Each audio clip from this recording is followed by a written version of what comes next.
Welcome to episode 28 of the No Scrubs podcast. I'm your host, Lewis, and joined with me today, a man who's taken time away from Highguard to be here, Stephen. How you going? I'm a very sweaty Betty. I mean, I just came back from the gym, but it's good to be back. It's always something to look forward to every second Thursday. Yeah, man. Yeah, and look, before anyone says, no, Stephen hasn't been playing Highguard. It's actually just me. I've been enjoying it, I'm going to be honest. Definitely doesn't deserve the hate, but is not, and I'll talk more about it later, but it's nothing groundbreaking, but I've had a lot of fun with it. So, yeah, I just got to try to think of, because I was like, oh, do I pivot the intro to be like a man who just blew fat clouds? But I think I've used that one before. So I'm like, nah, let's just do the Highguard one, because it is very, very topical right now. But the first thing I to talk about is going to be the Xbox Developer Direct, and I gotta say, I enjoyed what I saw. I think it looks good. Actually, just before we get into that, hey, this is Stephen. Check it out. Oh, stand up. Shirts. Oh, That's so joke, good. and I've got a shirt for Stephen and all the boys for the stream with. I just it's just when I see them next. From an in joke from when we played Lethal Company, and then the lovely Charm was just like, so Charm was like, I asked Charm about a potential commission, and Charm's like, I'm not really doing commissions right now, and I'm like, that's all right. I'll tell you. Do you mind if I tell you the idea anyway? Charm's like, yeah, go on. And I just told Charm, and Charm's like, I like that. Let's see what I can do. And because Charm liked it, Charm just whipped it up.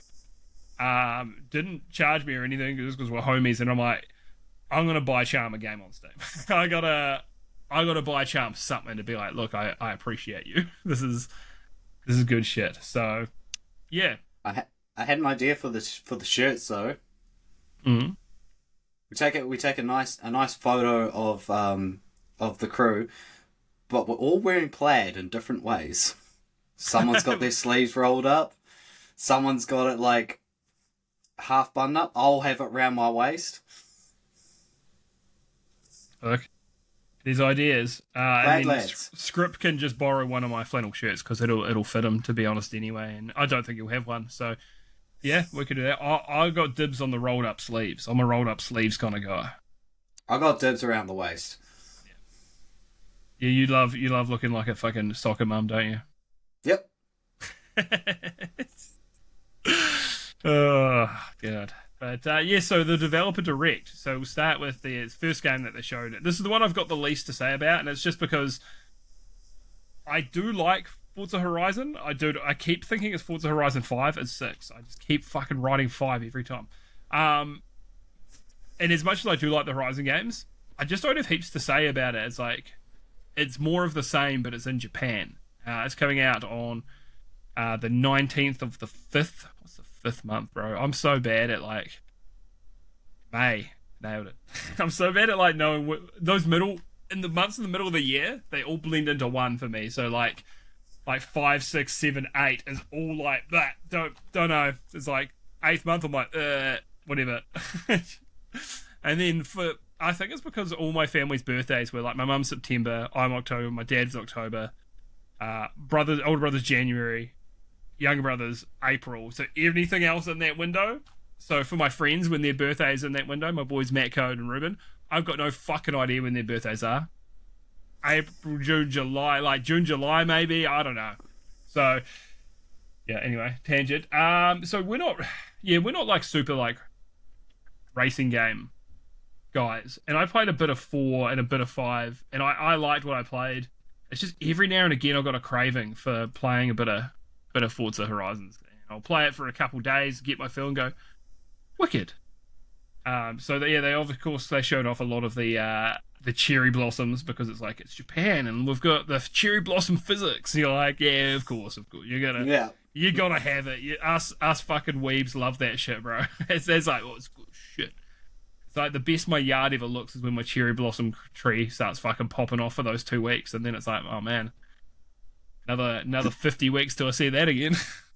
The menu music better be nothing other than the sound of like cicadas hissing. They've shown that there's going to be a lot of Japanese music in it, which is great. Showing off a heap of Japanese cars. So as Kiwis, like I've only ever owned Japanese cars, and I've had 3 work cars, all Toyota Corollas. Bro, I love Japanese cars. They're fucking great. We had a little family Subaru Justy years ago, a long time ago, tiny little 1 litre car. Loved that.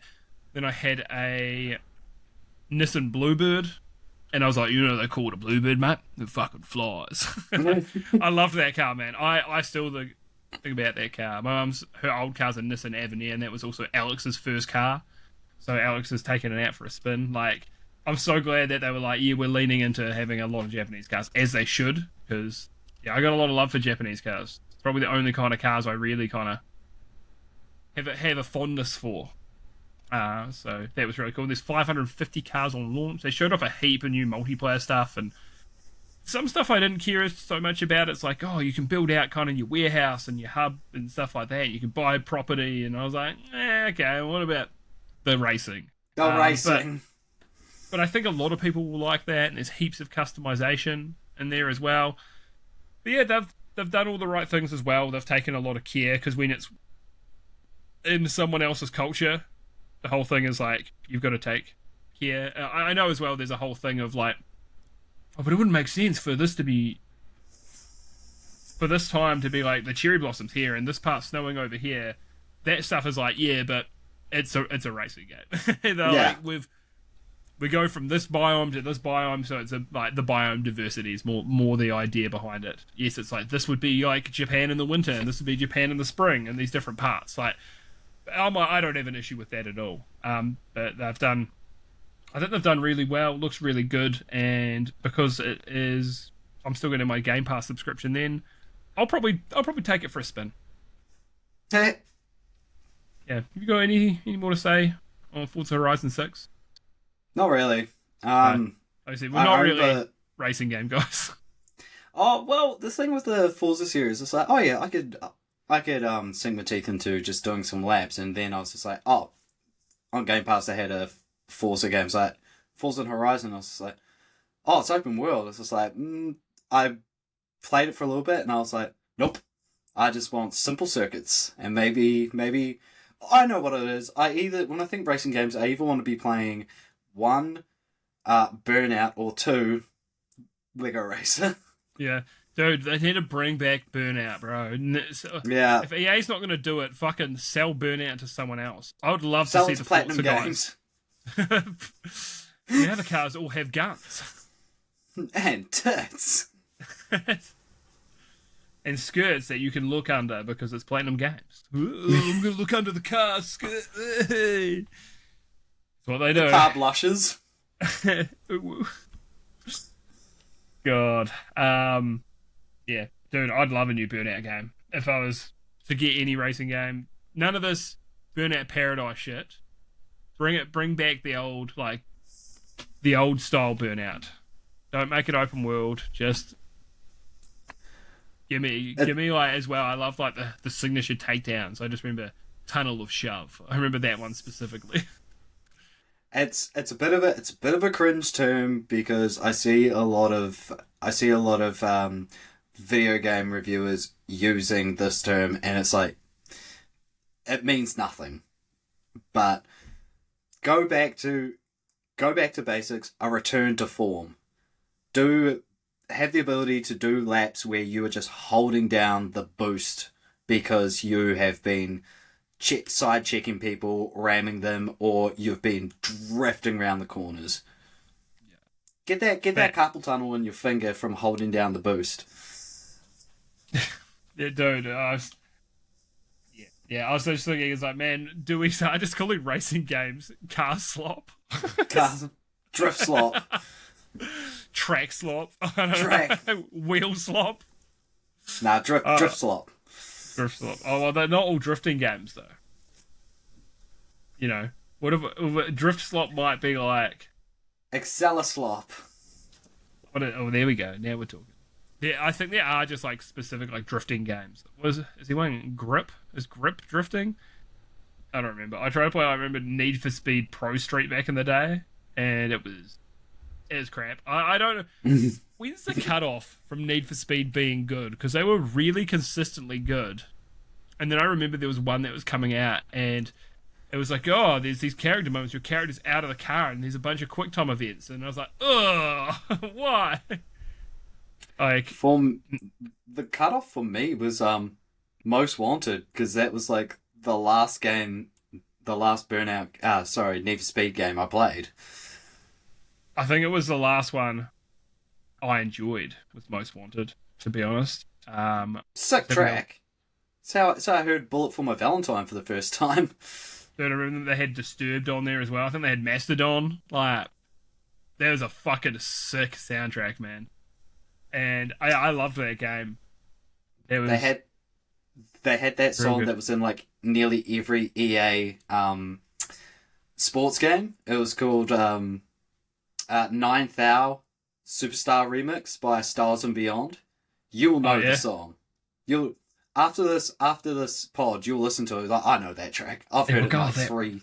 I've heard this in 3 EA games.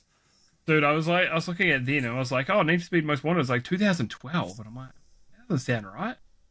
They did another Most Wanted in 2012. We're thinking the 2005 version. Yeah. I think I played the 2012 version. That was Criterion as well, so that was the Burnout Studio, and I was like, oh man, what's this? I think I bought it for like $10, and I was still disappointed. Man, did you ever play Split Second? No. I think it was done by like Disney. I think Disney published it, and it was a racing game. But I think you were like it was set within a reality TV show, essentially, right? So it was just like you were going through these like yes, you were racing, but then they're like doing these action sequences for like it's for television, and it was kind of good, man. Yeah, published by Disney, done by BlackRock Studio. Split Second Velocity? Yeah. No, I've never heard of this, but it's on Steam. Yeah, it was fun. It wasn't amazing, but yeah, I enjoyed it. I had a good time with it back in the day. Interesting as well. Disney publishing it. It was like kind of random. So the next game on the showcase, the Xbox Developer Direct, was Beast of Reincarnation. Ooh. So this is a new game by Game Freak, and fuck, did they talk about how they work on Pokemon on this? They kept being like, oh yeah, so we're working on the Pokemon games. Like every person wanted to remind you they worked on Pokemon. Oh, that was kind of funny. So I'll go through this spiel. So it's an action RPG with a dog. So you play as a character called Emma, and the dog's called Ku. And it's set in post-apocalyptic Japan, and plants have taken over the world, essentially. And the character seems to have like plant-based powers that you can use for like combat and traversing the world. There's a lot of like creatures fused with plants, so the plants have like taken over some of like the wildlife. So you'll see like a deer, and the plants are kind of like a parasite, like attached to the deer, and will give them powers and stuff. The boss fights, from what we've seen, look really fucking cool. It also appears to be like almost like a hive mind kind of deal. Set in 4026. So, you know, Squidward, future! And they're showing off a bunch of robots in the world as well. So I wonder if the robots... golems. Yeah, that's right, golems. So, I wonder if they're their own thing, or if they're controlled by something else, or if those are a hive mind or not. They talk about the Beast of Reincarnation like it's some kind of boss you're going to face in the game. It's like that you're going to have to defeat to save the town. Once they started showing off combat though, because I was like, it's an action RPG, and I was like, it's got a bit of Souls-like energy, mate. I see a bit of Souls-like energy in there. You got my attention, but there's like a turn-based nature as well for like the abilities of the dog. And that reminded me of the Final Fantasy VII Remake and Rebirth. There's very much what they do as well. I don't know if all the robots are like this, but golems are robots where the humans have transferred their consciousness into a robot body to survive the harsh world. Um, which is which is interesting because it seems like when you see it, it seems like they've lost their humanity. Like, so I don't know if maybe their minds deteriorate over time. So it'd be interesting as well. You've got a big skill tree, you and your dog as well, and there's a bunch of you could do stealth kills.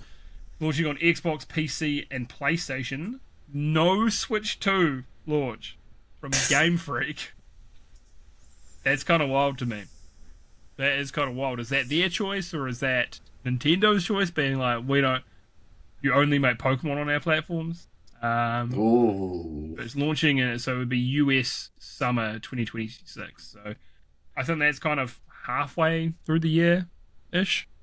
So yeah, what were your thoughts on this? So it was funny when I read it. This is like action RPG, and I was just like, just say it's a Souls-like. Because when I saw those Yeah. when I saw those boss battles, I was like, it's real pretty, but I was just like, oh, I'm gonna suck at it. But then when they showed footage of you fighting the golems, I was like, that's cool. That's pretty cool. There was one YouTube comment I saw that I was just like, that's great. It's like, this is what Game Freak can do if you give them a big budget and not just crayons and a deadline. Yeah. Because that's one of the things that's been said about, I think, because for the Pokemon games, there was something like around $15 million or like $12 million or something they were making these games on, right? Which is, these are supposed to be like AAA games, and that's like a AA budget, right? And we're getting technically a worse than AA quality product. I still enjoy the Pokemon games. I'm a simple man, but I know the quality is not amazing. But with the budget they're doing this on as well, it's like, okay, I kind of understand now. And some people might point to, like, look at Expedition 33 and what they did on a similar budget. And you're like, yeah, but the new company does run a lot leaner than these ones that have been around for a long time as well. So you can do a lot more on a smaller budget. I mean, maybe that means you should cut down the studio size, possibly, if it becomes too bloated. Like, I see Ubisoft has got, like, they've now said they've got 17,000 employees across everything. You're like, bro, it's just so many people. I also, I think this is also, I really hope that this does well, because it's so strayed from their usual stuff. But also, the games that they've released before they were like solely, well, not before, but games that they've done that aren't Pokemon.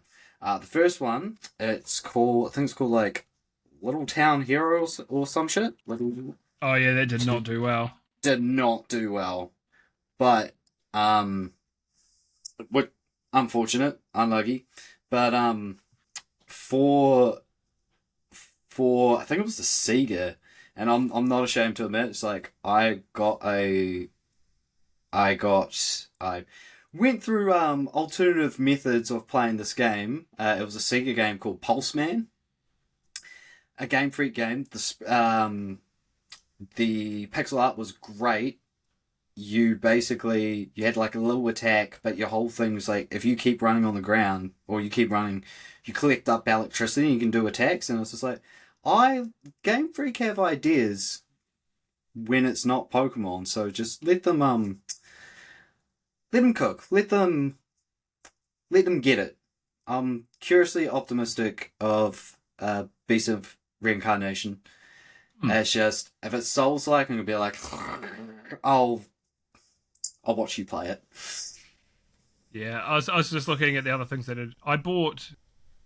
I don't know what platform I bought it on. I thought I bought it on Steam, but I don't have it on Steam. So weird. But Timbo the Badass Elephant, I was like, oh, Game Freak making something. I did not get into Timbo at all. I wonder what platform I bought it on now, because I've definitely played 3DS? Maybe. Yeah, I can't remember now. Giga Wrecker, which I didn't hear too much about, which is a 2D platformer. as well. And then Little Town Hero is the worst reviewed, bro. It's crazy that it only has 13 reviews on Steam. 13. That's horrific. They must have lost money on that for sure. Like Giga Wrecker's got 705 reviews. Tembo's got 479. Like, people played them and reviewed them, but bro, 13 reviews. No one gave a fuck about Little Town Hero. Holy shit! And after like the failure, a little Pikachu and an executive business suit is like, okay, you had your fun. So it's like, now come back and make us some money. You like making money? Money? Little Town Hero does look like a game that would be more successful on the Switch or the PlayStation as well, though. Just the type of game. I think console gamers are a bit more into that style of game. So look, just having 13 reviews doesn't necessarily mean everything, but yeah, dude, it's not a good look. So anyway, from what they've shown of this, it looks really, really good. Visually, I really do love this whole the plants taking over and then the contrast with the machines as well. I think it looks really awesome, stylistically. Yeah, I'm very much looking forward to this, and I'll still have Game Pass when it comes out. So hell yeah, brother. And if it is really good and I convince Stephen to play it, I can't wait to also do the SpongeBob. So you do like Souls likes, don't you, Stephen? Hey, I enjoy No Rest for the Wicked, and that's something. Yeah, it is Souls like, but it's not like a true Souls like, because it's like top down and that. It's very different, but still, Souls like inspired. We'll say Souls likeian. Yeah. Next game, Kiln. So Double Fine are making an online multiplayer pottery party brawler. There's in that video. He I can't. What was his name now? The head of Double Fine. I can't remember. But he stumbled over that. I had to get many takes of him saying that because it's a lot. From what they've said at Double Fine as well, that you can pitch anything at their company and they'll workshop it for 2 weeks and see if they can make anything out of it. So they called it Amnesia Fortnite or something like that. So they literally spend 2 weeks on it and go, okay, if we can't make anything out of it in 2 weeks, can't even get an idea off the ground, we completely forget about it and we move on to something else, right? And yeah, so this is the idea they came up with. So you get to make the pot yourself, and so you're kind of going between the idea of making it really big so it can have hold a heap of water capacity, or you make it really small so it's really fast. It can go through its own little agile kind of spaces, and all the pots have their own kind of special moves based on how big and how you've made it, and which kind of handle and spout you've put on it, and you can customize them, and yeah, you fight your friends with the custom pots. So the main game mode is where you have to fill the pot with water, and then you've got to put out the enemy kiln, which looks like a lot of fun. This game I think has potential to be a Game Pass hit as well. If you've got a bunch of mates who already have it, you go, oh, go on, mate, get it. But for the people who don't have Game Pass, they're going to have to price it right, because it's going to be a big ask to be like, oh, can 4 of my friends buy this, right? So something like Peak, because they're a small team, they priced Peak very, very cheaply, right? So very easy to go, oh, come on, mate, drop however much. Let's have a look. Drop $12 New Zealand on Peak, and you can tell your mate, you're like, oh, mate, it's just $12. $12, and you go, oh, yeah. But if they price this at $40, it's like me hitting up DT and script being like, oh yeah, get this. And it's like, bro, $40. I don't know about that.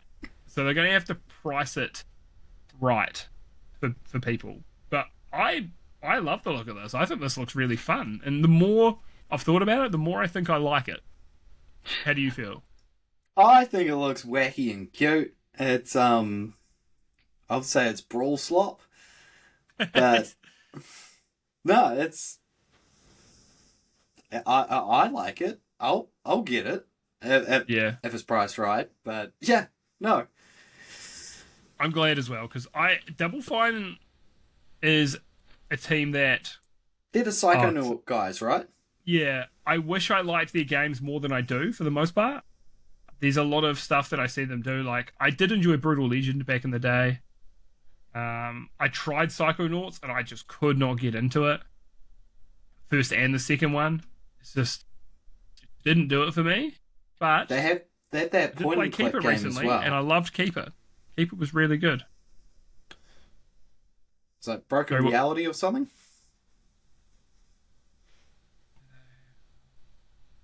Bunch of costume quest games, which didn't do it for me. But yeah, it's cool seeing that under Xbox they are still able to make whatever they want to make.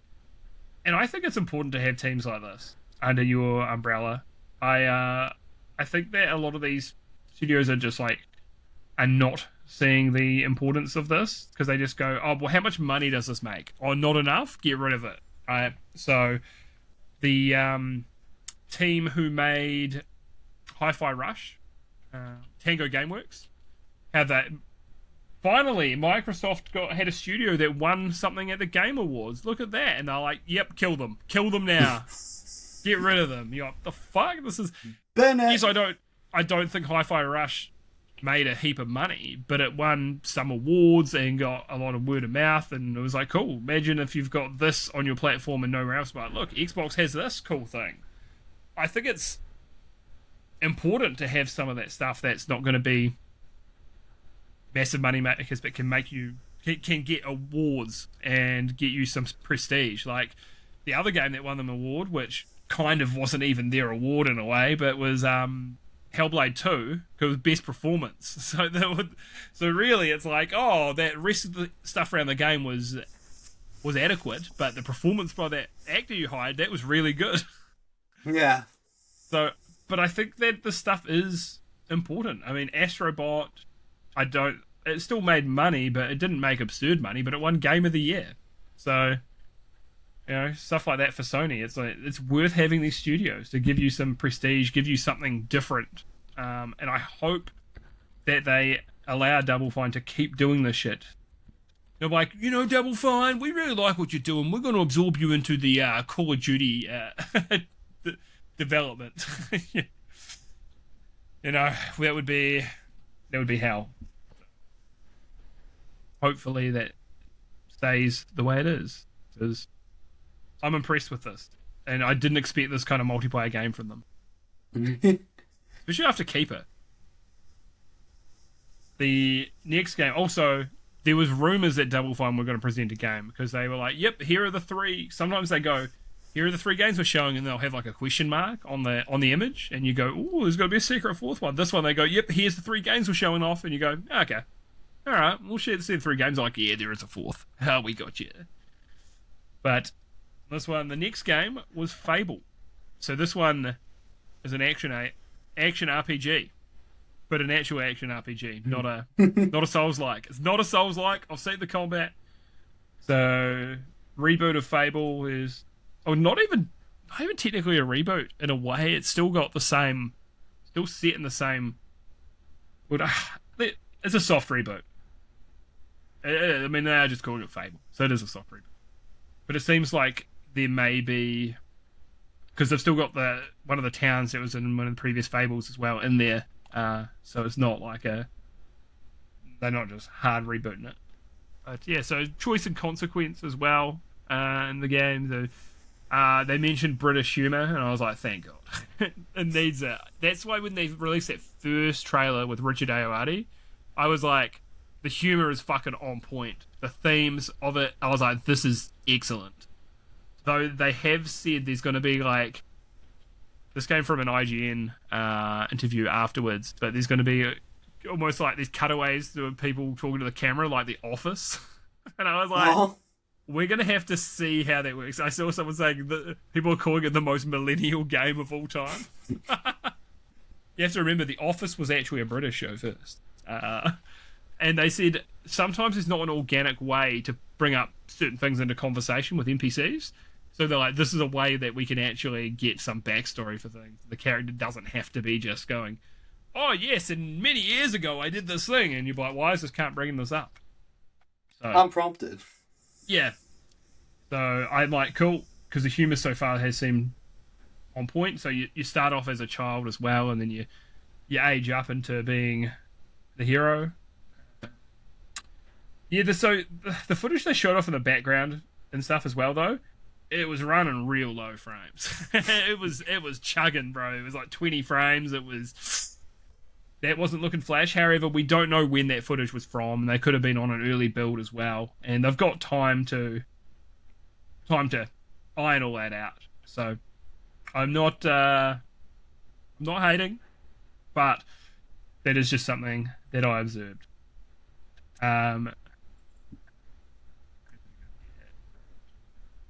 Mentions the Heroes Guild as well from the old games. So that was cool. They mentioned 2 rival gangs. So it sounds fun.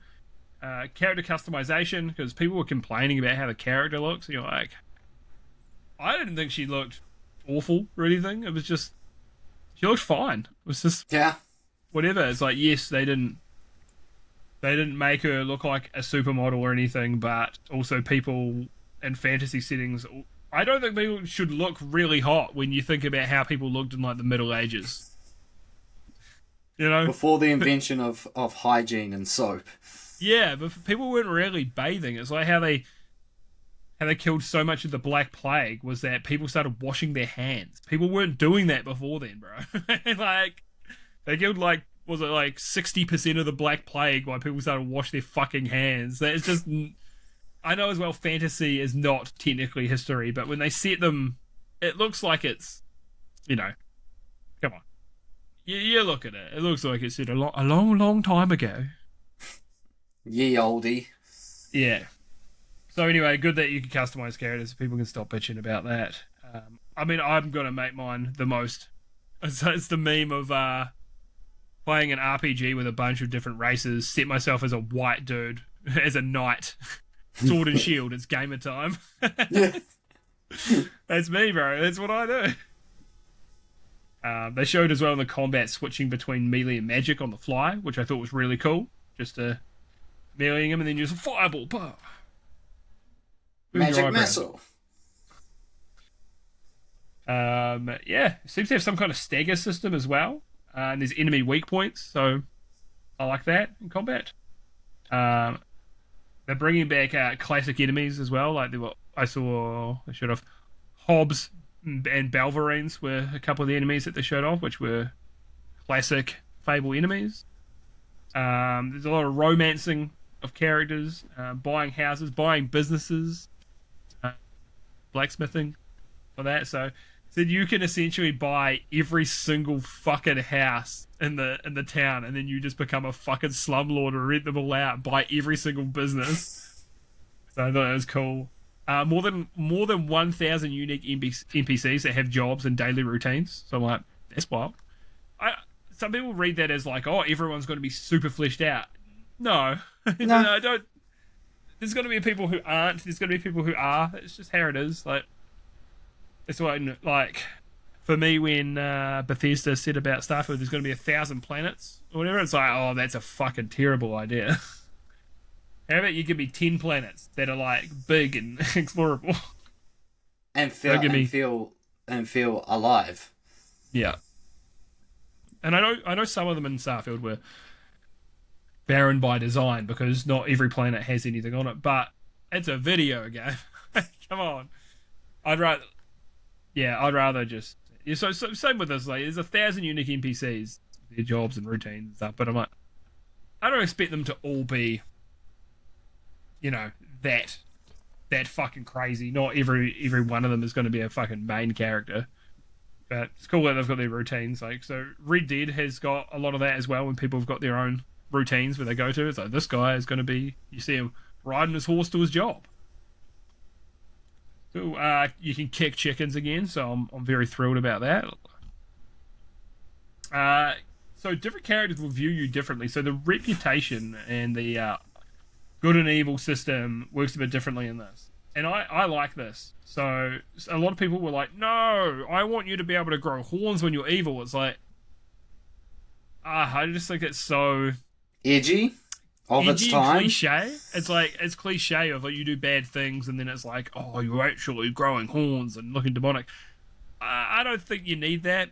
It's more, it's a little more grey, the morality system in this. Yes, there's still good and bad, but you could be good and do these good things, and some of these characters will still view you as like a rich asshole. I think someone called him like a rich twat or a posh twat or something, and I'm like, hell yeah. I think that's so funny because that's just how it is, man. With people in real life, you could, there's people who just dislike people for no reason. There's no one in the world who is liked by everyone. It's just a fact, right? It's just how it is. I remember there were times when everyone seemed like they loved Chris Pratt, and then he goes, "Oh yeah, I go to church," and people are like, "Oh, I hate this cunt." It's like I haven't seen him do anything bad. I've got no reason to dislike the man. People fucking hate him. I don't understand why. that's just that's just how the world is. It's just so I'm happy with this kind of subjective morality Oh, system. sort I of. think it makes it more in depth. I think more interesting for me. Just to tack on to the Chris Pratt thing, like something that I've seen like increasing increasing a little bit is he was never my vibe of music, but do you remember an artist called Hobo Johnson?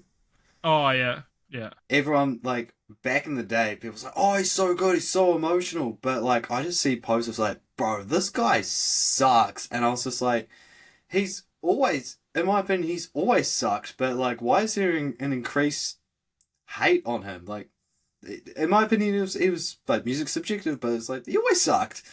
Why yeah. is why is this a new trend?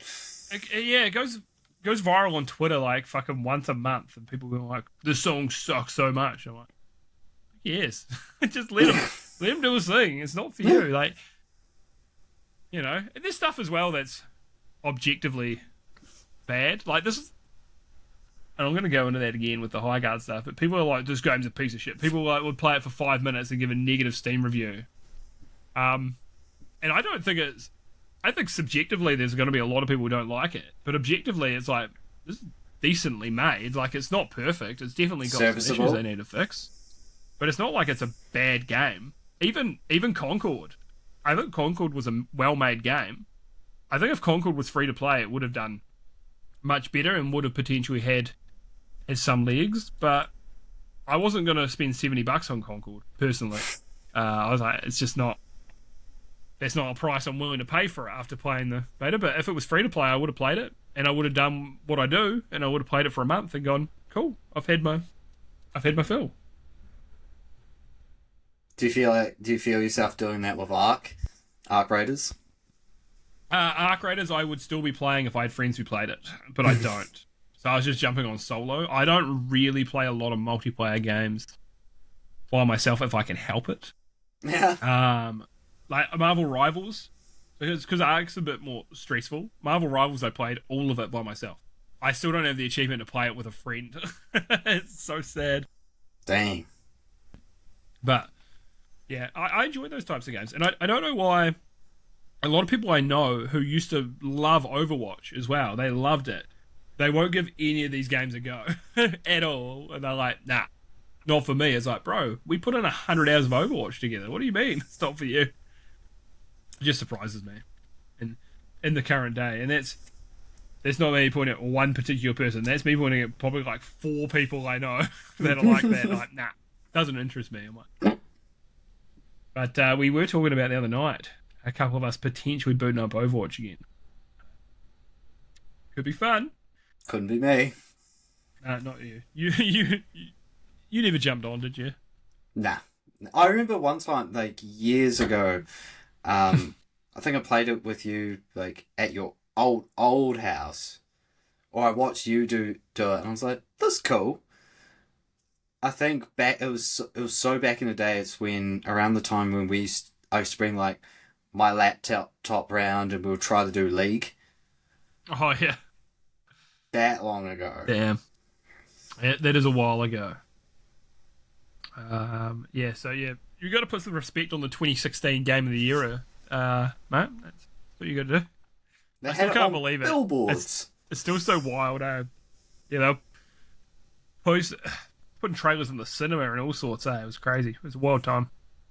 The world has changed. But yes, it's releasing autumn of this year. It's autumn America. Yeah. So I'm looking forward to Fable. If I don't have my Game Pass subscription, then it's one of those. Maybe I'll pay for another couple of months, or maybe I just buy the game outright. I'm looking forward to this a lot. I loved the first one. I liked the second one. Third one, I was like, don't know about this, Chief.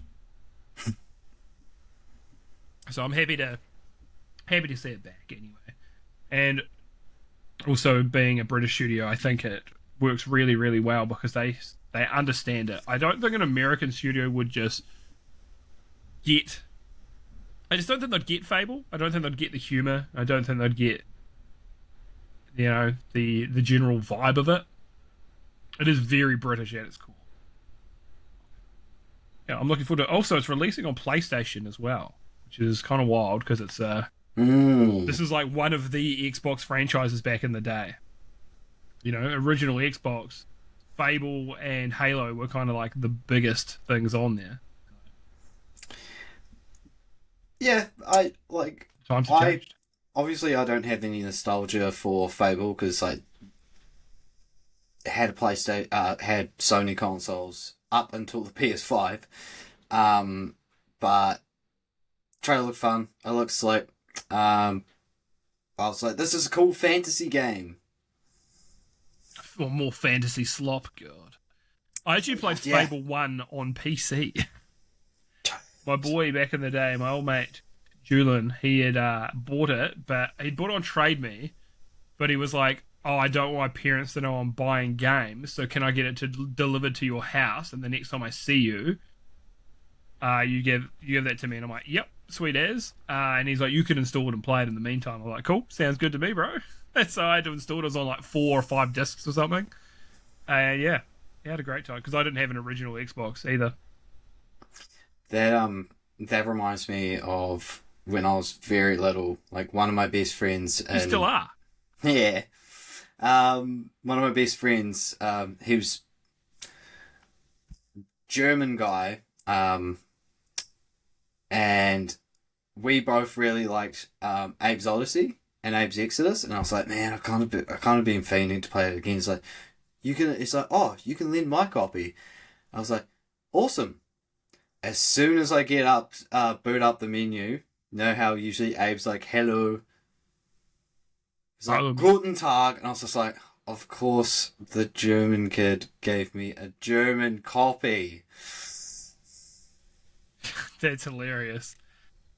Abe saying Guten Tag, that fucking... Obviously, the slig sounded like 20% more angrier and serious. That's hilarious. I just got a message from Scrip, and then he will also hear this back again. So that's hilarious. That he'll be like... He'll listen to it and go, oh, this is the moment that they... that he saw the message on Discord. Alright, but yeah, dude, that's hilarious. Guten Tag. Man, I never even think about these things. I never even consider what games sound like in other languages, you know?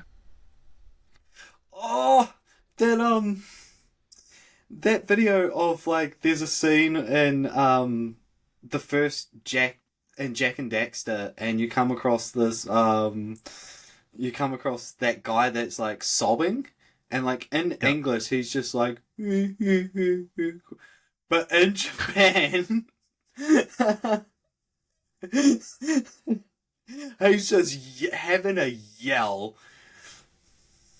Yeah, that's right. That was fucking. I would wild, try to recreate it. Very different vibes. I would try to recreate it, but it would make me sound racist. Just another day, then, eh? Yeah.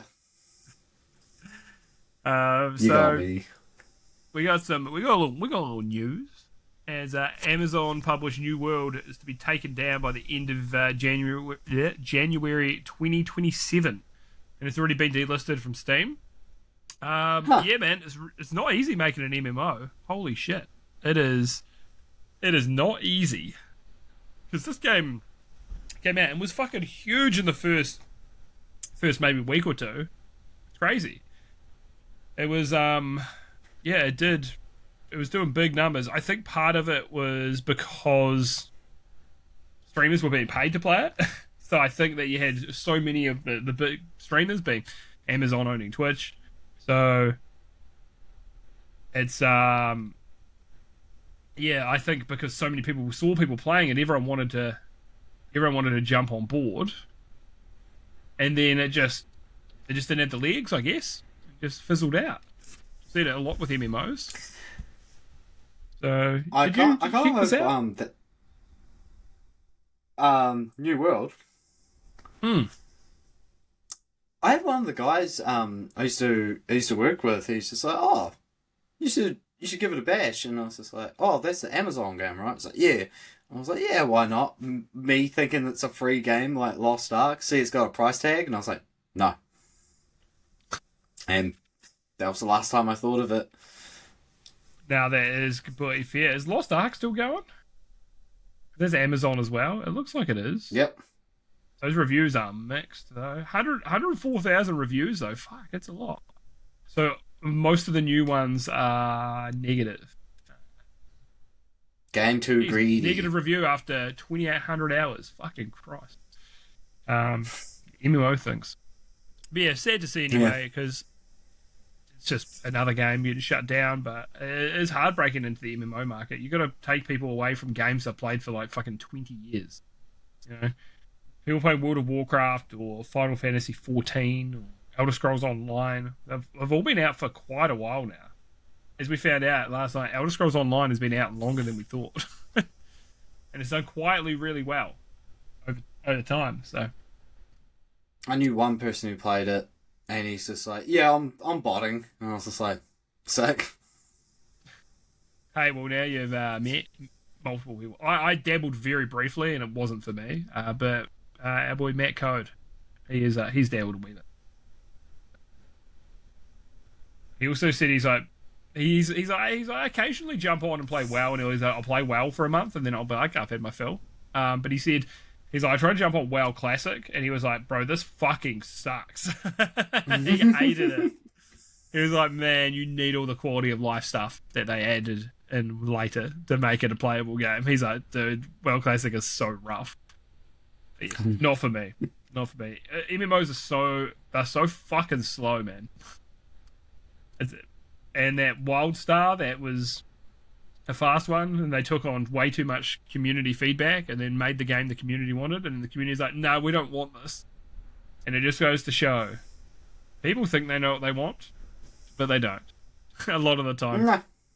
Like my best example of this is Diablo 2 remaster, and I was like, it's Diablo 2, man, this game's a fucking banger, you can't change anything, you've got to do it as is and just give it a fresh coat of paint. And then when I played the demo that they released of it, I was like, oh man, I'd love some quality of life updates actually. Can I have something new? Yeah, I was completely wrong. I was like, I'm happy to admit when I'm wrong on these things, man, and that's one I got wrong. And if it had a bunch of quality of life stuff that Diablo 4 and Diablo 3 had, it'd probably be a more playable experience for me. But sometimes it do be like that.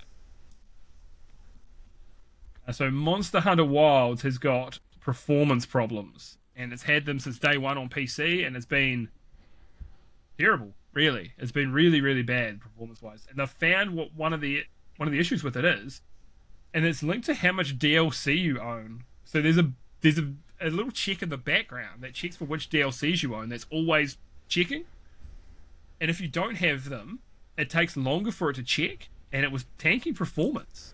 So people found a way to a mod that just made it look like you had all the DLC, and then the performance got better. The performance was better in the game. So interesting. I'm sure it's not on purpose. We've got a lot of goodwill for Capcom these days, but they do. I don't know if it's the RE engine or what, but there are some performance issues that are creeping in now. Dragon's Dogma 2 still has performance issues, and that's been out for a while. Monster Hunter Wild, I guess it's just about a year old. But I believe that today they've released a performance patch, but I haven't been able to check yet if that has fixed this issue or not. I've got a video queued up that's talking about the performance now, so hopefully that's fixed it or at least made it a bit more bearable. But yeah, especially because Capcom, they're selling more copies of anything on PC now. Like, all of their games are selling better on PC than any other platform. You gotta lock in Capcom. You gotta do better with this performance, because this is now your core audience, and if you can't fix the performance, you will end up losing out on sales. So something to look into. You're Capcom. I believe you're gonna get this sorted. You're one of the best publishers in the biz right now. The biz. Please fix this. So Stephen, I believe you've got a couple of things to talk about. I do. So I was absolutely gushing at the Alex Street Fighter 6 teaser trailer. And one time I was at work and I was just scrolling my phone, it's just like, Alex trailer. I was like, what?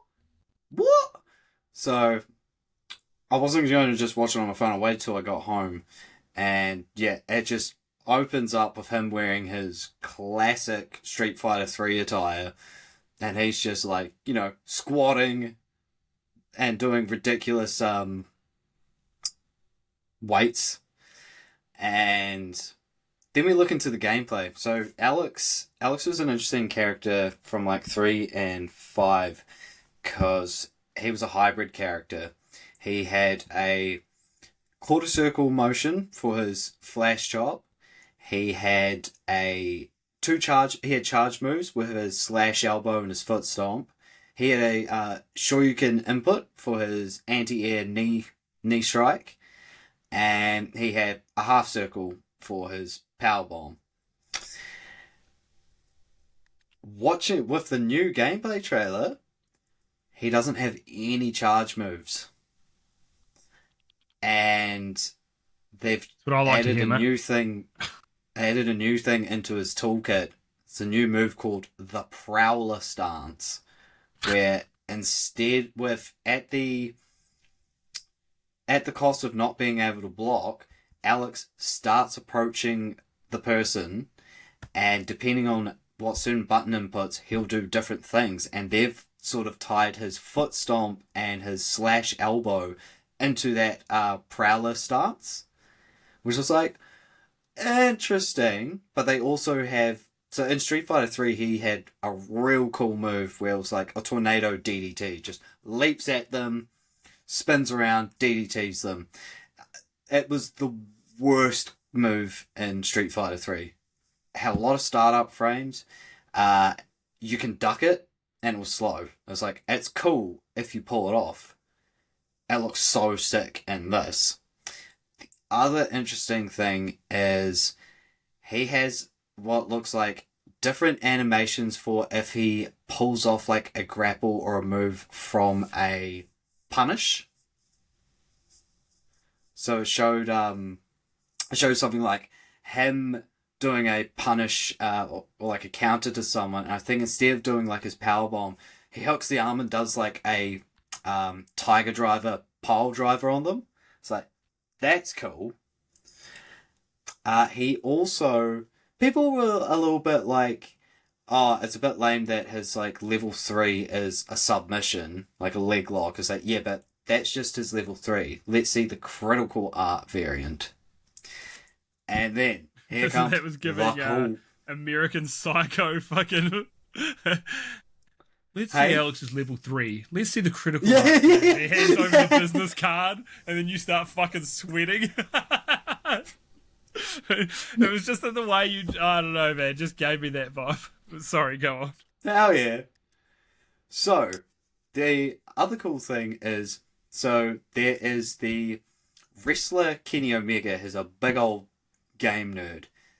Alex is like his main.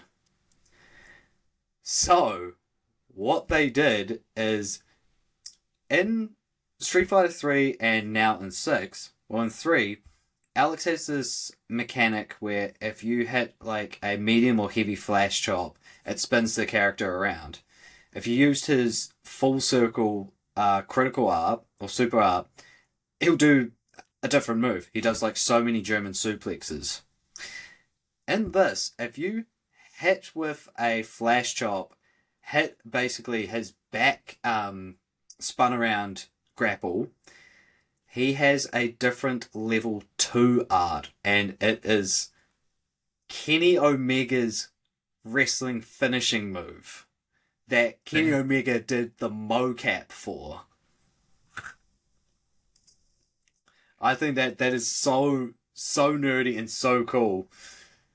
And dude, he looks. They also, another thing I saw is with Terry, depending on the costume, when he jumps on screen, usually it's his hat flying and he grabs it, puts it on. If he's wearing his Mark of the Wolves one, not wearing a hat, he has a jacket, so he chucks that on.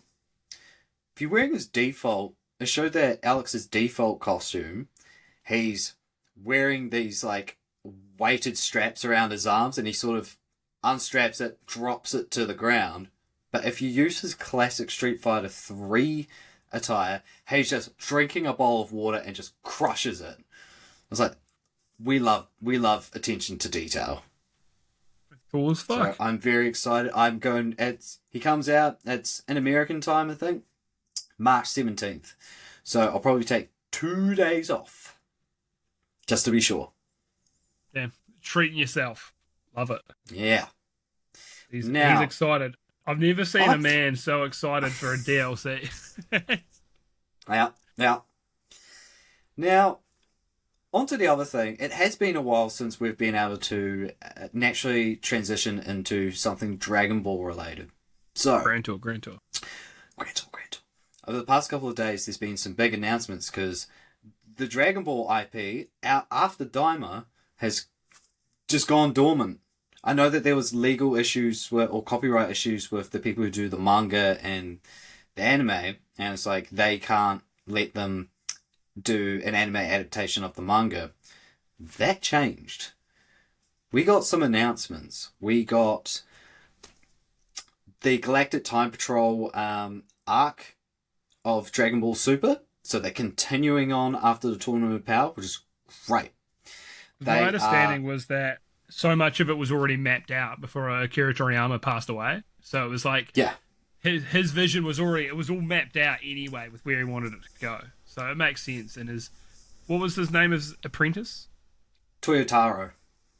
Dude, I was almost saying, I had the names in my head, I almost did them round the wrong way. So Akira Toyotaro? No, just Toyotaro. I almost did him Taratoro.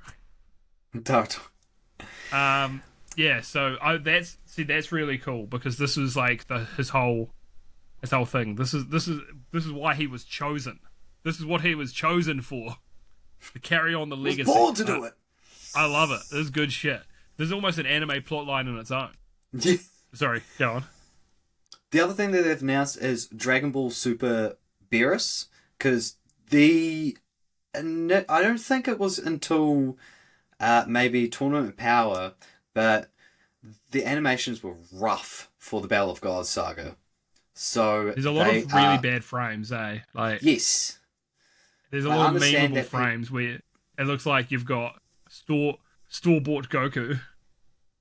I understand it's like Goku. Putting in the ugly frames helps the transition into the next frame. But, so from my understanding is it's a remaster of the Battle of Gods saga. Then I know, I saw some people talking about, though, it's like, can't wait to watch Battle of Gods for the third time. Yeah. Yeah, no, I definitely thought that. The movie did this did it justice. The anime, it was a bit overstayed its welcome. It was like, come on, move on, please. I enjoyed the movie. The movie was good. the same thing. The same thing with Resurrection at F, and it's just like, yeah, keep going, keep going. Like we've seen this. Come on. Yeah, because I only saw the movies. I didn't watch. I didn't watch. I didn't read the manga or anything either, and I didn't watch Super. I just watched the movies and went, "Hell yeah, brother!" I think I saw Now, all of them in cinema. hell yeah. Nerd shit. Now, this is real vague, but they've announced a new game, and its working title is like Dragon Ball Project 1000. It shows a guy with silver hair, and he's doing Goku moves against these people. It looks like he's in the sort of that weighted training room that Vegeta lives in, essentially. Oh yeah. Doing Goku moves and stuff. He goes Super Saiyan at the end. His attire looks quite great, Saiyaman, but instead of the cape, it's just like it's red and it has like just the shoulders are coloured. Now people are saying that there's two rumours. One is it's going to be the new Xenoverse. And I was just like, fine. I mean, they're still pumping out DLC for Xenoverse, so it's like, whatever. But then it's like, it might be it an online or could be like an offline action game. Basically like a retelling of Dragon Ball Online, and people saying the clue to that is Dragon Ball Online takes place in the year 1000. Roughly 200 years after the Majin Buu saga. And don't get me wrong, it's just like, I enjoyed the private server of Dragon Ball Online, and it's just like, but I'll be okay if they make it like an action RPG. I'll be so for that, because there's some really good ideas, and Like a Souls and the like. Dragon Ball. And the Dragon Ball Online. Like, dude, there's one of the things that they explain in Dragon Ball Online is like what happened to Goku and Vegeta. It's like they grew old and then they were like, fuck it, do you want to have one last Biffo? And they're like, yep. And apparently they just flew up into borderline space and just smashed it out, and apparently nearly the whole world could hear them just fighting. So yeah, and the fact that like Akira Toriyama put in a lot of ideas, create a lot of characters for Dragon Ball Online. Unfortunately, like it shut down because it only released in I think Korea, Taiwan, and I want to say Japan. And they said no, we want to release it in English, but we've got to do these regions first, and that's why I used to use a translator when playing it.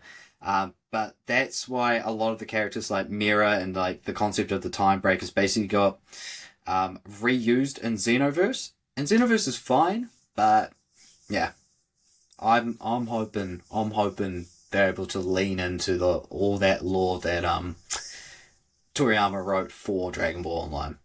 Hell yeah. Hopefully, and it would make sense because half the work's then done for you. You need to create a lot less lore. So The spine's it would make there. sense. You just got yeah. So excited.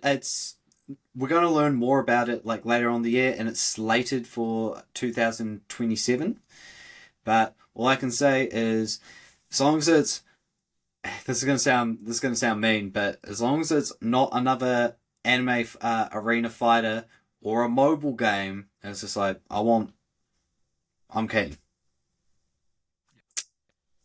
Hopefully, but you never know. You never You know. never with know. them. Apparently it's been in development for like several years, and a lot of people saying it's like, no, a mobile game wouldn't be in, I think maybe 6 years. I could be very wrong, but people was like, no, a mobile game wouldn't be in development for 6 years, would it? Don't know. Don't know, to be honest. I wonder with like Genshin how long that was in development for, because that's a mobile game at its core, but you can play it elsewhere. For sure. True. So, PlayStation has delisted over 1,000 shovelware games.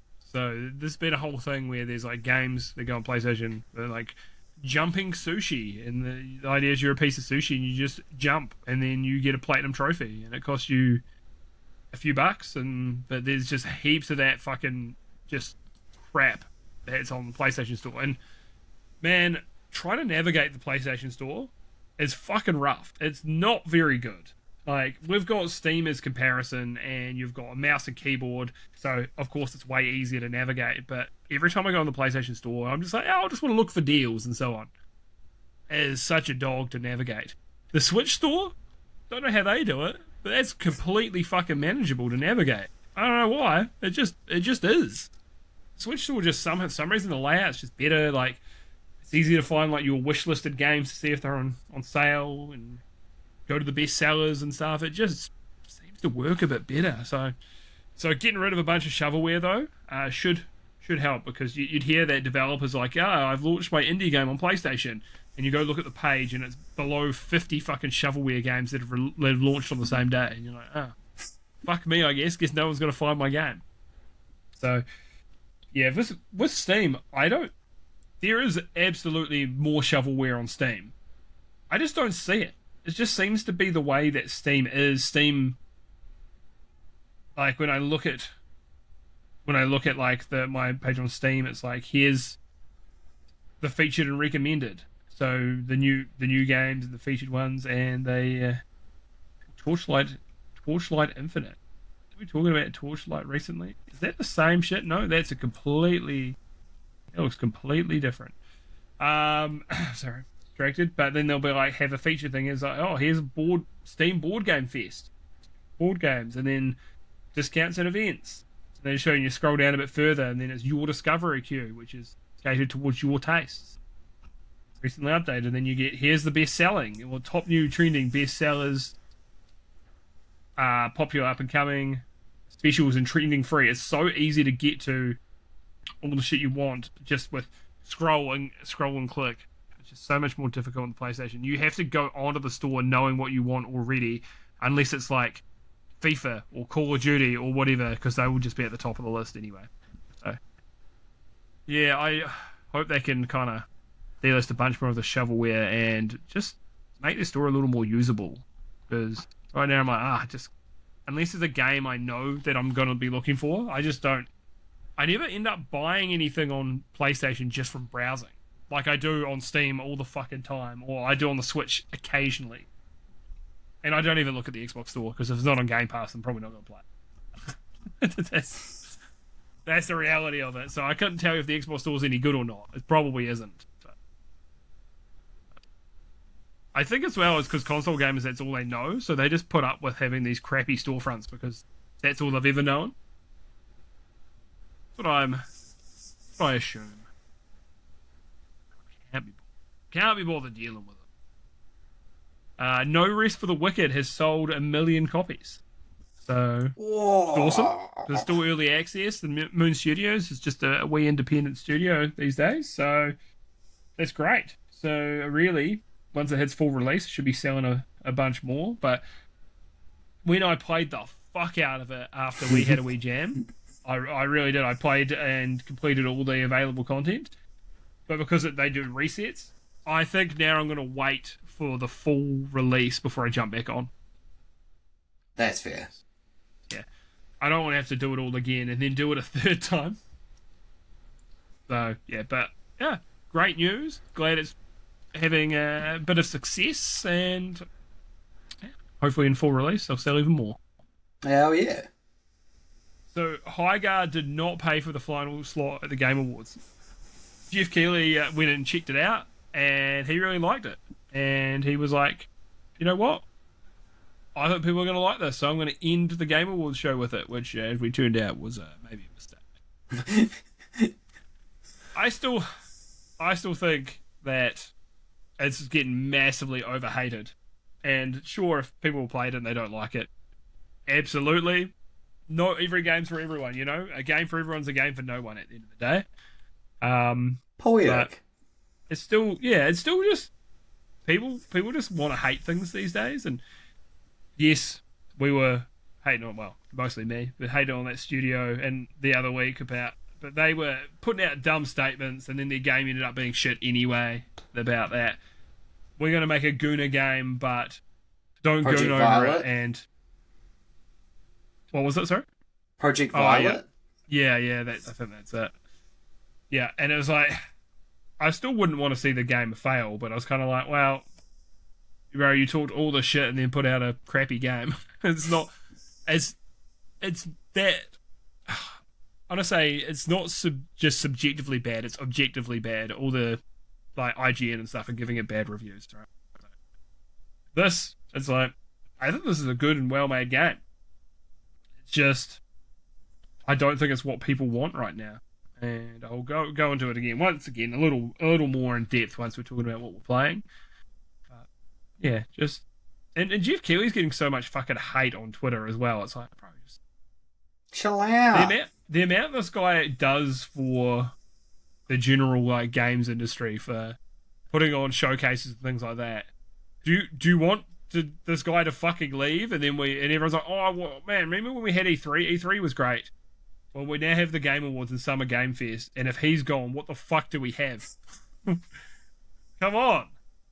Stop being fucking stupid cunts. Like, he's one of the only good, like, fucking voices in this industry, and you want to fucking scare him away because you just want to hate something? Fuck, man. Just stop being cunts. Pull your head out of your ass. Jesus Christ. So, shout out to Jeff. Look, I agree that the last lot of the Game Awards was not the place to put that. It just wasn't. It just should have put something else there. And if it wasn't put there, this game would not be getting anywhere near the amount of hate it's getting. Not at all. It would. I think there'd still be some people that would be like, looks like a generic hero shooter, and that's fair. You know, I personally like the art direction with it. I like how the characters look. They look a little bit more. How do I say this without being too harsh on Concord? But I like the characters more than I like the characters in Concord. They felt like Concord characters felt very safe. These characters do feel quite safe as well, but I definitely like them a bit more. Ryan Hurst has been cast as Kratos in God of War in the live action show. So I didn't know this at first, that he voiced Thor in God of War Ragnarok, which is great. That's my favourite character in God of War Ragnarok. Great depiction of Thor. Yeah, dude, the best, the fucking strong man. I don't want just fucking 8-pack fucking Thor. I want fucking beer belly, but just a fucking slab of a man, just this unit. It's a great Thor. This guy was also in Sons of Anarchy, and it massively looks the part. He's also 6'5", so great, because Kratos is supposed to be fucking massive. So yeah, I think this is good casting. I'm happy with that, and it's someone who's been in enough things. You're like, oh, this guy can probably act. So great. This one, I was thinking about this recently. I know that there's a gaming show, but we kind of go over some like gaming adjacent things as well, wherever it's like anime or whatever. Like, this one is relevant, I feel, and it's Sony is handing over control of its TV division to TCL. So TCL are going to own 51% of the television side of it, and Sony's going to own. It's hilarious. I wrote TCL to own 51% and TCL to own 49%. TCL's going to own the whole thing. Oh fuck! And Sony to own 49%. And it sounds like TCL are going to start using the Sony Bravia name, but they're going to be TCL made TVs. So, because Sony Bravia has a bit more cachet out there in the industry, even though it's the Sony Bravia TVs aren't the top of the top like they used to be, it's still TCL. People just go, oh, it's a cheap Chinese brand, and look, it is, but they're good TVs. They make good panels. So, or do they buy good panels from whoever makes the panels? I don't know, but yeah, TCL TVs are good. So I think that this could do some good for both of them. It's interesting though that Sony is historically a hardware manufacturer getting out of one part of hardware. So we'll have to see what happens. You're probably going to end up seeing this through the retail stuff, mate.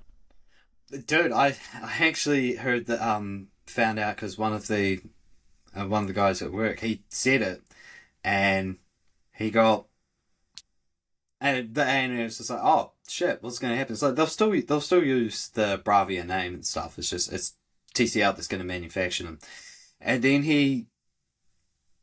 I think we're out for drinks, and he went to go. He's like, guys, did you know? And I was just like, that is the 5th time you've mentioned this in one day. All right, just give it a rest. Damn. Hey, well, I'm glad that neither of us repeat any of our stories. So At least not in the one day. no, not in the same day. No. We're pretty bad for it though. Oh, it's good. It's a good tune. You funny. play it. Yeah, exactly. You get your mate. mileage. You're playing the hits. Yeah. That's what you're doing. It's an interesting thing as well. It's like how, though, music is one of the few mediums that you really do want repeated and to be the same the next time you like with a game. I generally don't want to play through, like, I don't know, Jack and Daxter and then immediately want to play through it again. It's like it's the same thing, right? But I'd happily listen to the same song. Sometimes you hear a good song, you're like, bro, that fucking hits, and you might chuck it on again a second time, or you want to hear it the next day. But I don't want to play through a game to completion and then usually play through the game again the next day. So yeah, music's interesting like that. So the director of Pirates of the Caribbean is not a fan of the Unreal Engine being used for visual effects in films, and has said it is the greatest slip backwards, and believes it makes movies look more like video games. And I was like, man, to be fair though, Davy Jones in the Pirates of the Caribbean movies still looks fucking awesome. So I'm like, if anyone knows, it might be this guy. Yeah, I imagine a big part of it is that it's probably a lot faster making the visual effects in Unreal, and then that's probably why people are using it. It's probably a lot faster and a lot cheaper overall. But yeah, it just might not be the best solution for everyone, but it might be a good solution for maybe a lot of the industry, just not for. Maybe other people can use their old proprietary kind of stuff. Also, the Corridor Digital guys, their whole YouTube channel is about special effects. They always fucking glaze how good the Davy Jones effects are with the tentacles having to be individually animated, and yeah, it's good shit. It really is. But yeah, I just thought that was interesting. And maybe that'll change when they do a new Unreal Engine, maybe they'll add new tools or whatever, but just an interesting little thing that popped up. A boiler exploded at the Rockstar North offices, and the team had to evacuate. There were no deaths, no injuries, but pretty wild. And I was like, man, any excuse to delay GTA 6, eh? Any excuse is like, bro, the boiler blew up a part of the building. Oh, yeah, fucking soft, mate. No, it was pretty wild, though. Get a mop. Yeah. Clean it up, mate. You can buff that out.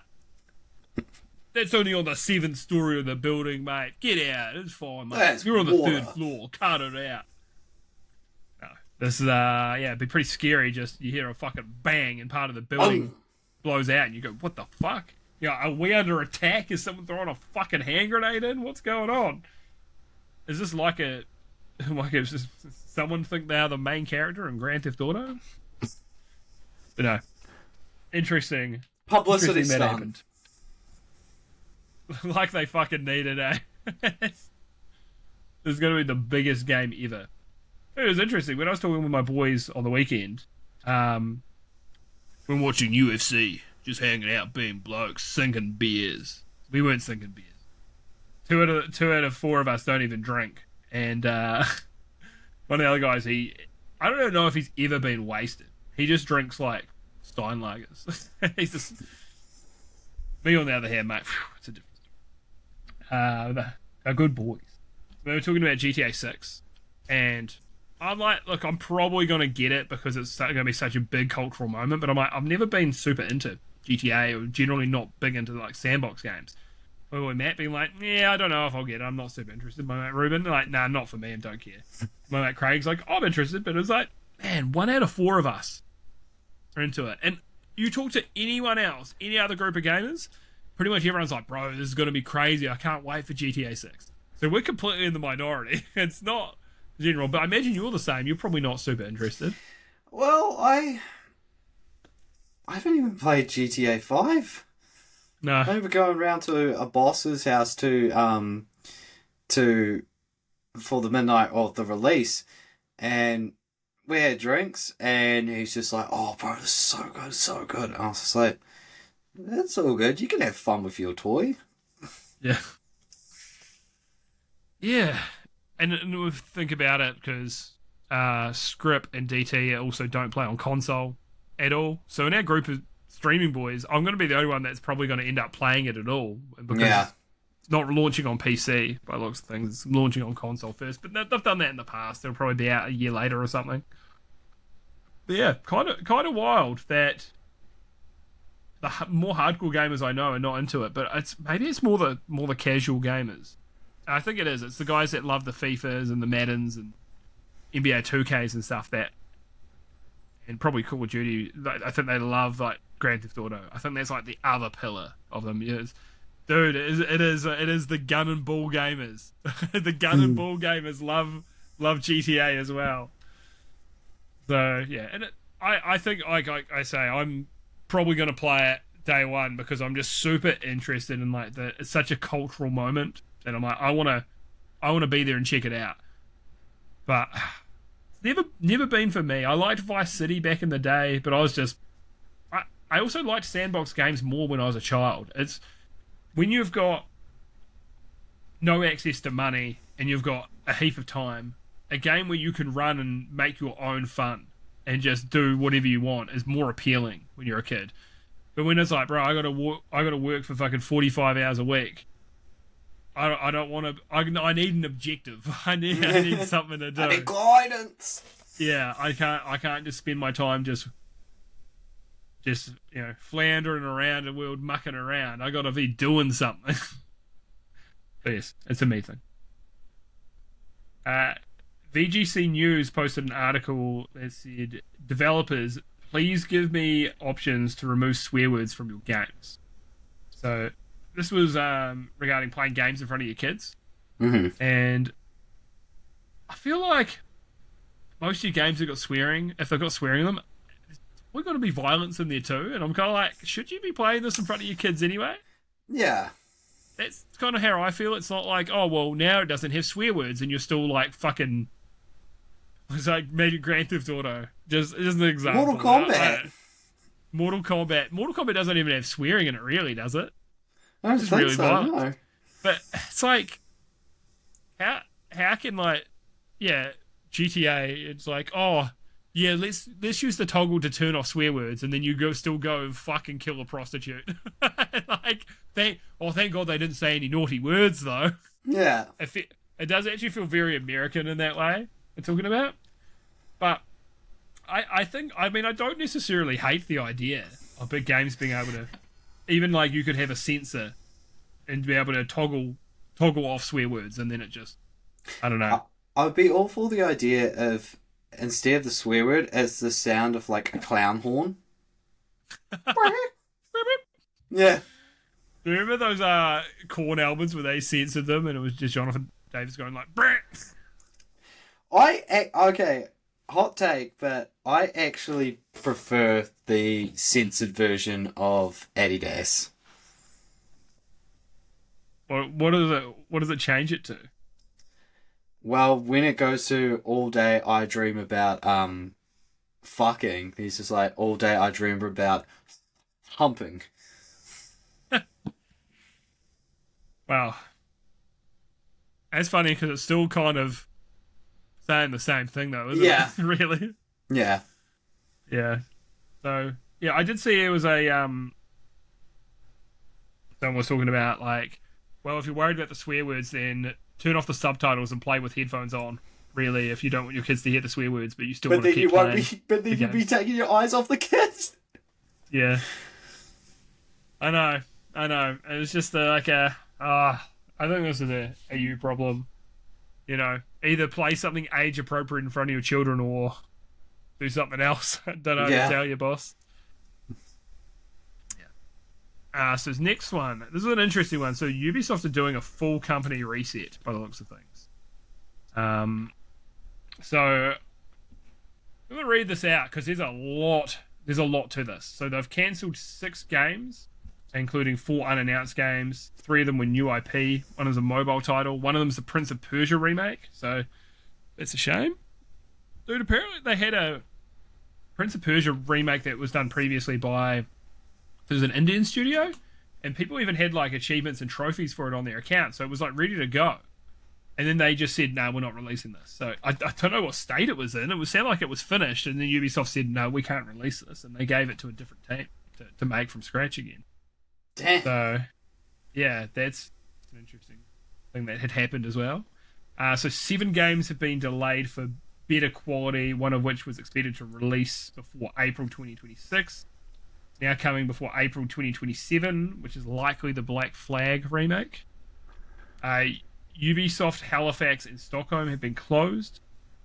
Ubisoft will operate under 5 creative houses, so different IPs with their own leadership and end-to-end responsibility for their portfolios for better, faster decisions. So Vantage Studios, so this was the one that sounded like it was going to be how they were going to be flipping off completely from Ubisoft, but it sounds like that's probably not the case. It's going to be now one of the five teams. The Vantage Studios is the so they oversee Rainbow Six, Assassin's Creed, and Far Cry.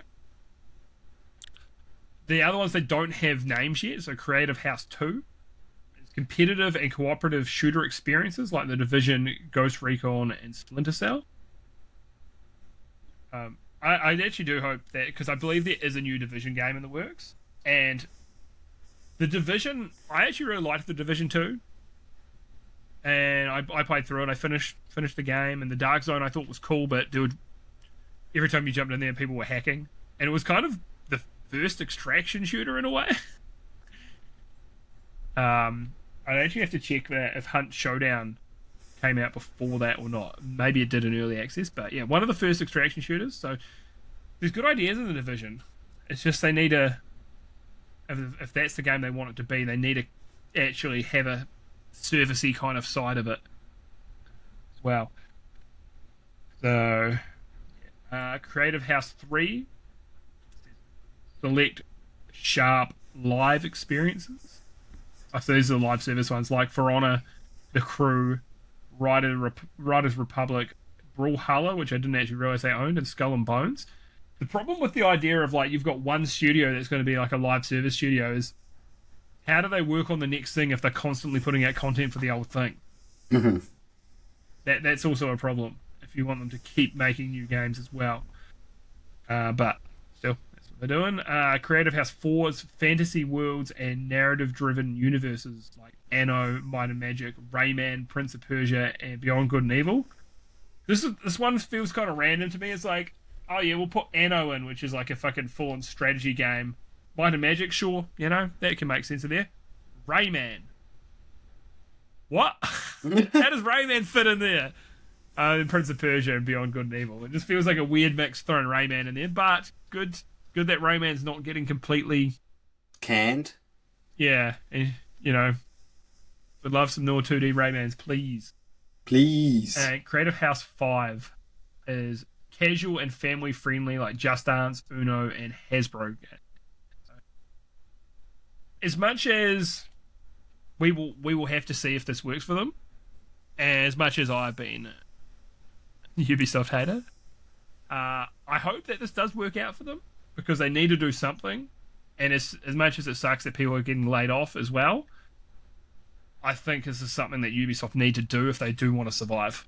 Ultimately, they've been hemorrhaging money. They've been making a lot of poor decisions. I think they need to focus and make the quality of the games better and just make them more interesting and exciting as well. Don't make all these games that, at their absolute core, you're doing the same thing. Like, as much as Assassin's Creed and Far Cry are different, when you really break down the things you're doing in it, you're kind of doing the same shit. Yeah. You've got different ways of doing it. One you're shooting, one you're like sword fighting, essentially. But you still, when you break it down, at their core, they're the very, very similar formula. And I'd just like to see different things. A shake-up. Yeah. So we're hoping that this works for Ubisoft and once the beloved developer or publisher, more accurately. But yeah, let's see. Let's see. I think they're putting their best foot forward with it anyway. I'm like, man, I'm always like, yeah, fuck Ubisoft. Then I'm like, oh, actually, please don't close. We need you. For Many Rayman. people like what you do. For Rayman. Yeah, we love Rayman, don't we, folks? Rayman. The best-selling PS5 games in the USA last year. I just thought this was interesting. Madden 26, Call of Duty Black Ops 7, Ghost of Yotei, which a lot of people said was a massive flop, but the third best-selling game on PlayStation last year, so it's pretty good. Battlefield 6 and NBA 2K26, which really shows you gun and ball gamers dominate the fucking market, eh? And then Ghost of Yotei's in there, in the middle. But yeah, I always find this interesting, just seeing what, because what the average gamer is into. Like I said before, like we're in the minority as like the hardcore gamers, right? We're actually in the minority there, like, and I think that you still get hardcore people that play Battlefield and Black Ops and stuff as well, for sure.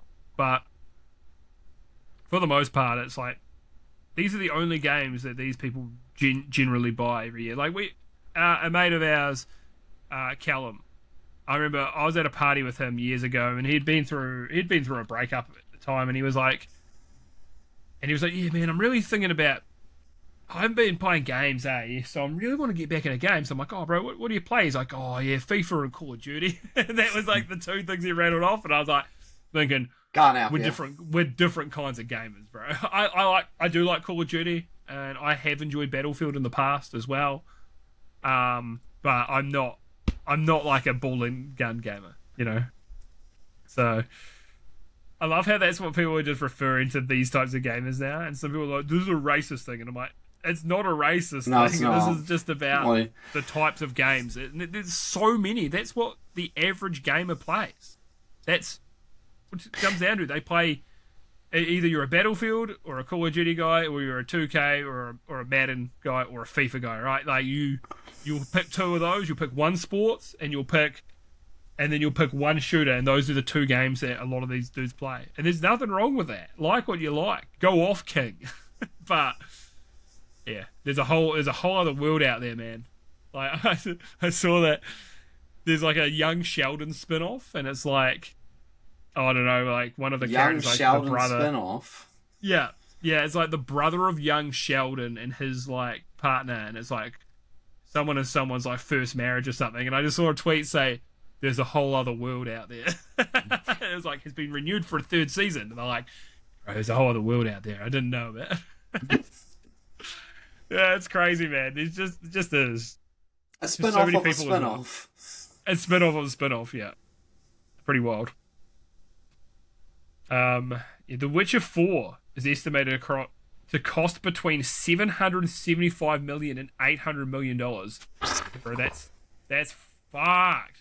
The Witcher 3 cost them around $81 million to make, right? Which, for then as well, The Witcher 3, $81 million, that's a fucking hefty budget for when it came out as well. Like, there were games with bigger budgets, but you're like, that's a high production game. But to potentially 10x it is fucked, bro. Games are getting too expensive.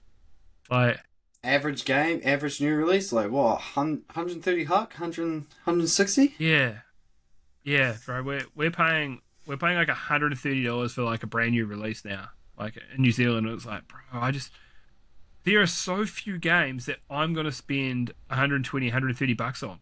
Like Forza Horizon 6, 120 bucks. I'm like, bro, I would not drop that at all. Code Vein 2, 120 bucks. It just. Not for Teddy Souls. There were times. Not for Teddy Souls. To be fair, though, it's only got it's mixed reviews right now. 1,163 reviews. 51%. I wonder what the issues are. A lot of performance issues. Okay, and a bunch of censorship as well. Gamers do not like censorship. Nope. So yeah, that was on my potential playlist as well. I was like, maybe we'll see. We'll see what's happening at the time, but no, not right now. But yeah, bro, fucking potentially $800 million. We gotta. Something's got to be done about these budgets. I don't know what. Do we need less AAA? Is that what it is? Yeah. That's why the indie games are killing it. Yeah, I mean even E33 as well is a double A? Did really well in the double A last year and what $10 million, you know. So yeah, you clearly can do good stuff with these not fucking $100 million plus budgets. You can. I think that you're still going to get a lot of that from Sony because Sony really are trying to like, in the fidelity and everything and the motion capture and all that, they are trying to push it forwards with what Naughty Dog does and what a lot of like Insomniac and stuff does. Not everyone needs to be doing that to that level. Nah. Spider-Man 2 once again $300 million and I'm like, what the fuck? $300 million? It's like how we were talking about with the Game Awards. It's like games are sort of getting recognised more like as an art form alongside like cinema and movies. It's like, yeah, and they're starting to cost the same as well. Or starting to Sometimes get more. up there. So there's more. I think GTA 6 is probably going to cost more than any movie ever produced, to be fair. Yeah. As well, they take far longer to make. So it makes sense, but goddamn. I guess the difference is like for a film budget, it's like you're paying like a Robert Downey Jr. like $20 million to be in there. So there's a big chunk of change out the gate. But you're paying a Jason Statham. And even though that the actors in games probably have to do more line reading and maybe more mocap depending on the game as well. Dude, I wonder what you charge for Jason. Well, what Jason Statham charges, because I saw an interview with him, and he's talking about how it's like, yeah, a lot of actors they're trying to really hone the craft. He's like, I don't see the point in that for me. I'm not one of these theatrical actors or anything. He's like, mate, I just make action movies. He's like, I'm not really trying to do anything profound.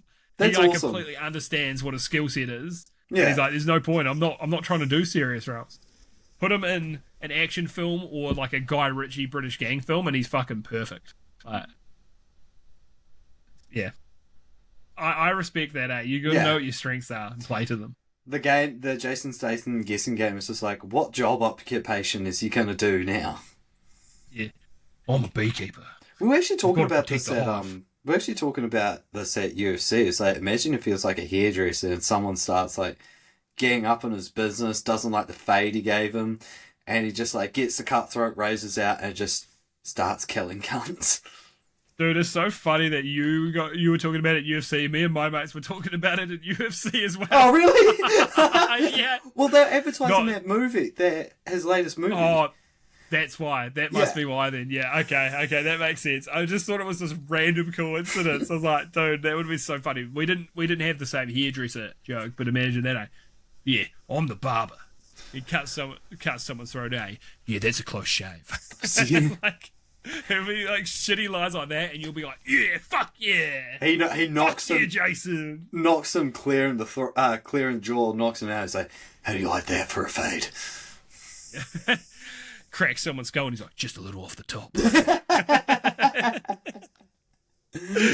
Oh, dude, I think those movies like they're fun. Like The Beekeeper, I was like, this has the worst dialogue of any movie I've seen in so long, and I fucking loved it. Still, I was still like, this is great. This is so good. The scene he like dismantles his gun, like he takes his gun off this guy, dismantles it, lodges it in this guy's throat. I'm like, that's so unnecessary, but that went so hard. It's like in the Expendables where he like. He chucks like a basketball at someone and he like fucking he stabs it and he's just like next time this won't be the type of balls that are deflating. Or something like that. Because his whole thing was like, in the Expendables, is he liked knives. Yeah, there was like, there's that gif that people post on Twitter, and it's that guy just like writing by the fire, and it's like fucking, oh shit, I'm writing my magnum opus kind of thing, and that was them writing that line. I saw an interesting post on Twitter, and it was about how PlayStation gamers finish their games, and I think this is really interesting, and I'd love to see a comparison, because the whole thing is like, Xbox gamers don't finish their games because it's Game Pass, right? So you boot up a game, you play it for half an hour, you're like, okay, it's not for me, and you put it down, right? So the achievements on Xbox reflect that a lot of Xbox gamers don't finish their games, and I think the other factor is if you've got Game Pass, it's also I've got all these other games I can play, right? But if you bought these games on PlayStation, you spend $120-$130 or whatever, and you're like, I'm gonna finish the fucking game. I spent good money on this, but yeah. And this is based on the trophies. God of War Ragnarok, 41.3%. Last of Us Part 2, 56.8%. Ratchet and Clank Rift Apart, 32.8%, which is less, but that did also go free on PlayStation Plus at some point. That's how I played it. Final Fantasy VII Rebirth, 44.7%. Horizon Forbidden West also went free at one stage, 30.3%. Goes to Yote, 50.7%. Spider-Man 2, 53.7%. Astrobot, 48%. Final Fantasy 16, 48.8%. Death Stranding 2, 43.1%. That's pretty high completion rates. I mean, there's 3 of them that are over 50%, which I know it's a thing for a lot of gamers, just don't finish games at all. So I'm like, it's pretty good, because I think that would be better on PlayStation than probably better than on PC and on definitely better than on Xbox as well, just because of the nature of Game Pass. So yeah, definitely interesting seeing that. Anyway, getting their money's worth. Yeah, getting their money's worth, as you should, because games are fucking expensive these days. So, and money is scarcer, and games are more expensive. So it's, yeah, and I know still, if you looked at game prices back in the day and then you applied inflation, really games are cheaper than they once were. but still, it's still your disposable income all of a sudden. Hasbro is being sued by its own shareholders for printing too many Magic the Gathering cards, and said destroying the long-term value of the brand. Not just too many sets, they've made the cards too accessible. What? I think that's fucking stupid. What? For multiple reasons. First of all, you printing more cards makes you more money, right? Because you sell them. People are like, but the second-hand market, they won't be as valuable. Hasbro doesn't make any money off the second-hand market. So why does that matter? It's not in your best interest to make them scarce. It's in your best interest to print as many as you fucking can. And maybe, I don't know, it's the idea they're doing too many sets and they're devaluing it because too many crossovers. I think there's some truth in that. I think they're probably doing too many crossovers. Yeah. Dude. Surely not. Is that true? Or is that a meme? Didn't they did a collab with, they just had a bunch of cards and it had, like, Dwight in it. Did they actually? No way. I hope that's a meme. Because that's... Why would they do the Office of Magic? Oh, fuck, they did too. They did Doctor Who. Does he canonically play it in the TV series? I've only seen... Oh, the He looks Dwight like the type. cards. I think they're just Dwight. That's kind of funny. Like, one of them, I'm pretty sure, is the stapler and the Jello, and it's called, like, something prison. I've said as well, like, my boy Matt Code, shout out.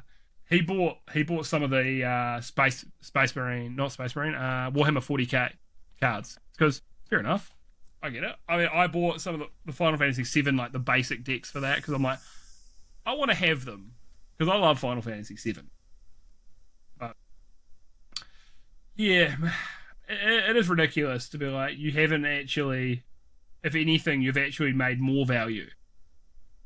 Like, shareholders are, oh man, they just they just try to fucking milk it for all it's fucking worth, eh? They just. It'd be so much nicer being like a privately traded company versus a publicly traded, eh? Just not have to answer to fucking shareholders that have no fucking idea about the business they're invested in, but they put up money, so they and I mean, I think you should have a say if you've fronted money for it, but at the same time, they've got no fucking idea about any of these industries. They just fronted money and then go, why don't you do this? It's like, because it doesn't make any fucking sense, cunt. What are you talking about? So I think it's really dumb. I think it's a really stupid argument that they're trying to make, and I imagine that Hasbro is going to win it because they'll be like, look how much more money we made in these periods. Oh, speaking of people getting sued, a Swedish pension fund has sued Bobby Kotick because it is believed his actions in negotiating and pushing through the Microsoft acquisition harmed shareholders, including pension investors, by undervaluing the company, breaching fiduciary duties, and advancing his own financial interests. So he sold to Microsoft for roughly $75 billion, which was massively over market value.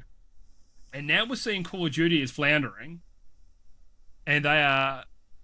Well, didn't they put out a statement saying like it's something they believe they lost about $600 million or made $600 million less than previously because they put it on Game Pass. Dang. Really? And Bobby Kotick has also said that they set themselves all these milestones internally and they barely managed to meet any of them previously. And Microsoft massively overpaid for this, for Activision Blizzard. It shouldn't have. $75 billion is way fucking over what it should have been. So the fact they're suing Bobby Kotick, I think Bobby Kotick made them way more fucking money than they would have made. And even seen the flop of Black Ops 7 being like the worst selling Call of Duty game. The first time Battlefield has ever outsold Call of Duty. Ever. Has happened. And yes, there was more competition this year. There was actually a good Battlefield game, which they hadn't done in a long time. Arc Raiders was doing well as well, so there was more competition, but these games are so long in development that this isn't just because of Microsoft leadership at this point. This would have been an average Call of Duty if they hadn't sold it, because it takes so long. These development cycles are so long. It's not like 2 years would have been enough time. So I think it's showing you that Bobby Kotick completely made the right decision. And he might be a piece of shit, allegedly. But I think he bought his part of Activision when Activision was essentially in the shitter and turned that ship around and then managed to make shareholders, between all of them, $75 billion. Like, love him or hate him, man's, I think, did right by the shareholders. I think this is really, really dumb arguing. They actually did overpay. They paid over market rate for the shares completely as well. And I think if you looked at the state of Activision Blizzard right now, since they've been part of Microsoft, I think that would be worth significantly less money. So I think that he's going to win this case, and I know people would love to see him lose because they don't like him. I get it, but I think it's a pretty easy argument for him to make that he made them more money than they would have if they waited in another couple of years. No. All right. So the games that we're playing, I got a fucking list. So I've been off work. I've been my delayed Christmas leave because I had to work through for most of it. So I started off by playing Tekken 8. I've just been playing offline. I'm not paying $45 for fucking 4 more characters either on that second pass. It ain't happening. I really want to play Armor King, but I'm like, I ain't buying that whole last pass, man. But yeah, I just felt like playing some Tekken the other day. And you can verse your mates' ghosts and stuff. So I downloaded Hamish's ghosts and fucking wrecked them. Yeah, fuck you, Hamish.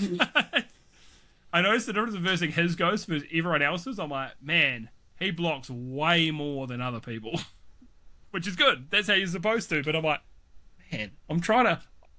Just there were times that I was blocking his moves, he was blocking my moves and stuff, and we were just like for like 30 seconds, no damage. I'm like, bro, but it was good shit. But yeah, just felt like playing a bit of Tekken and thoroughly enjoyed it. It's still a great game, and yeah, interested in what will happen without Harada being involved going forwards. I finished Ninja Gaiden 4, so I gave all my thoughts on this, the last one. My thoughts are still the same. It's alright. It's alright. It's an, character action game. And, yeah, dude, I started getting, because I'm impatient, and then the cutscene's happening, and I'm like, nothing ever fucking happens in these cutscenes. I skip the cutscene, and then I'm like, oh, what the fuck happened in that cutscene? I was in a fight I did not expect to be in. What did you? Dude, Whose playstyle do you prefer, Yakumo or Hayabusa? Ryu Hayabusa for sure suits me a lot better. I got my first triple S with Ryu. I was like, oh hell yeah. Ryu's pretty good. Yeah. Did you get any triple S's? I only got one. No, I'm not. I don't think so. Is there like a lower? Is there just like an S and then there's triple S above it? Because I didn't get a single like just S. I think I've got S's. Yeah, I got a heap of A's. I got some B's.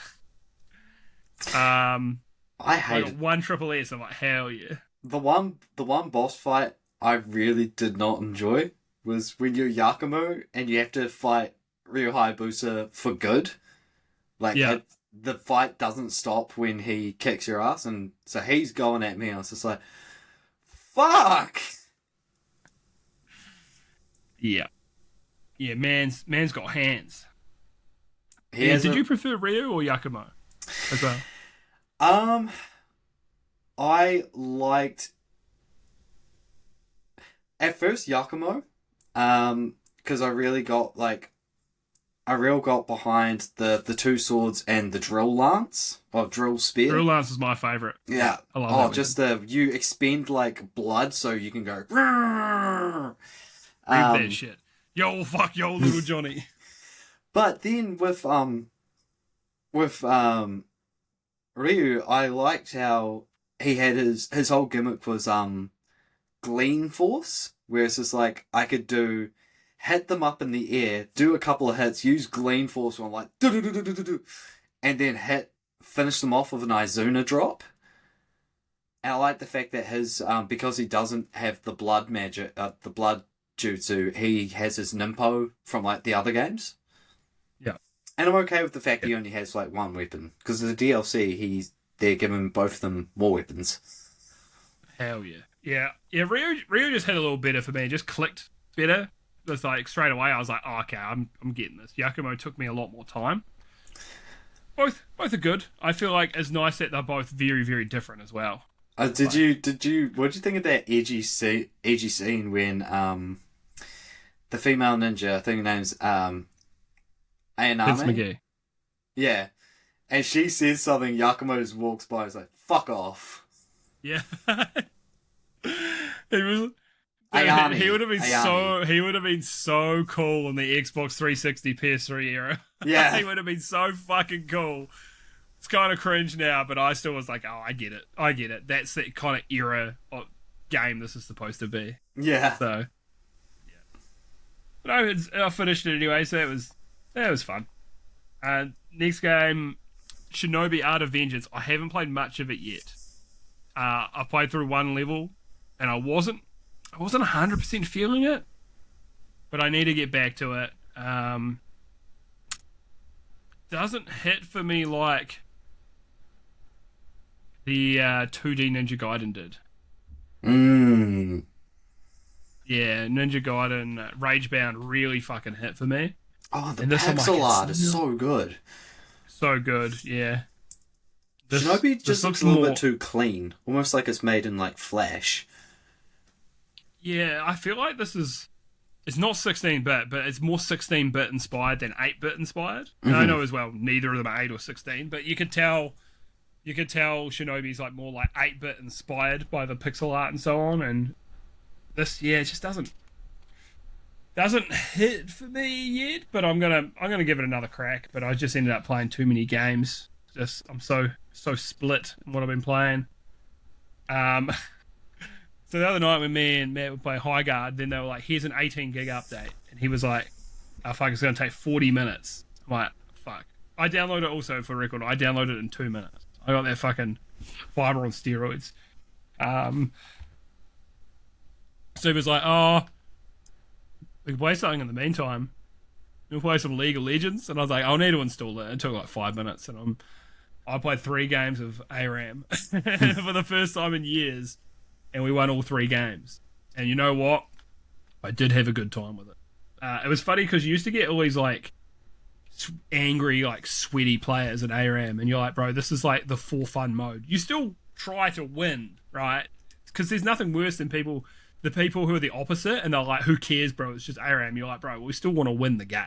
Don't be a cunt. But you don't have to just like completely try hard. So people use builds that they wouldn't use on like the main map and, as well, because you're like, oh, this character's got some AP scaling, so you'll just build just a character completely wrong for that laugh. And I was like, I need to just play some brain dead fucking tanks so I can get my bearings again, because it's been years.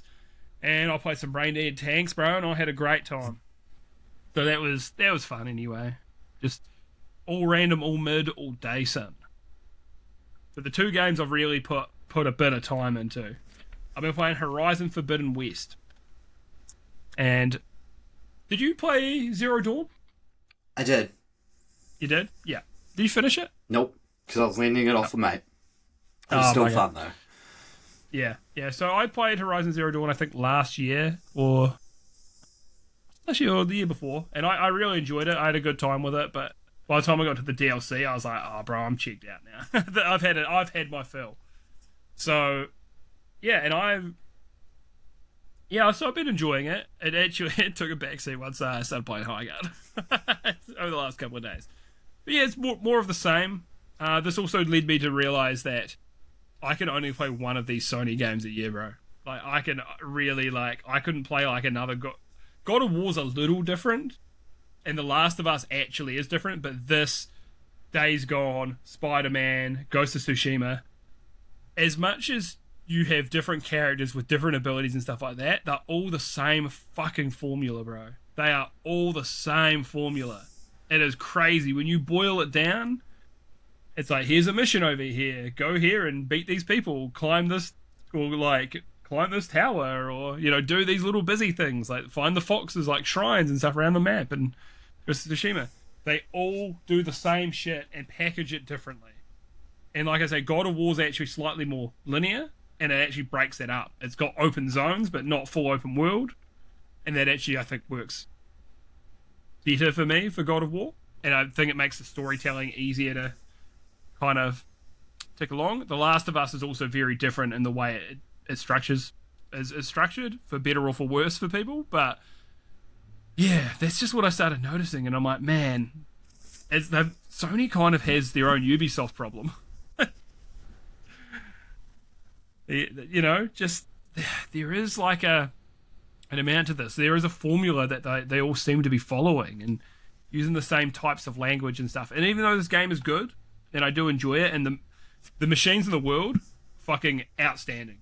Absolutely fucking outstanding. Like, the designs of the machines, like, where it's just like, this one's a hippo, and this one's a crocodile and stuff, but then them having the weak points that you have to shoot off. Like, that part is completely different. And I'm like, that's fucking awesome. Or this part of the machine you can short circuit by using the electric arrows. Or these ones, you can blow these tanks up on the back using the fire arrows. Like, this is fucking good shit. The world, the art direction, all of it is fucking, that's outstanding. Aloy, she's okay. She's a bit of a cunt sometimes, but I also kind of get, it's like, everyone's like, oh, hey, it's the savior of blah, blah, blah. And it's kind of like, oh, can't leave me alone. She doesn't want to be the savior. She was thrown into it, and now this is her whole thing. And I really liked the story in the first one. It gets really fucking good. They do a bit too much of a lore dump right at the end, where they're like, here, you get hit with fucking everything. exposition, bam, bam, bam, bam, bam, bam. You're like, fuck, bro, calm the fuck down. But this one's getting more into like a general sci-fi story, which the first one did set up. So yeah, I'm interested to see where it goes as well. Just unlocking things on the map because I see a little marker on the map and I'm like, oh, I've got to go to it. I can't help myself. I'm compelled. Yeah, and a lot of it you run around on foot. Sometimes you're on back of a machine. I believe later you can ride like a flying machine, which is real cool as well to get around the map. There's part of it though. There are these things you fire on the map, and it's like, well, you don't have the tool for this. Almost like Metroidvania like, but I'm kind of like, man, why you gotta make these kind of collectible things and stuff that, or you gotta come back to this? It's just like, man, you should just, I went there, I found it, just let me do the thing.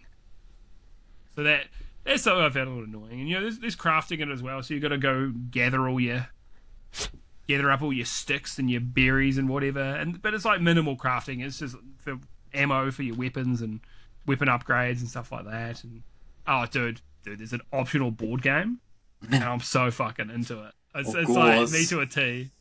It's like, and you've got miniatures of these robots, and you've got to play them on this board. And it's like, this one's better on mountainous terrain, so it gets a damage boost. And this one goes and rams them, so you go and ram them off like the high ground, so then you can kill them with another one and stuff. And yeah, it's good shit, man, that mini game. And I told Alex, I'm like, why didn't you tell me? Why didn't you fucking tell me there was a board game mini game in this? I would have been all over this sooner.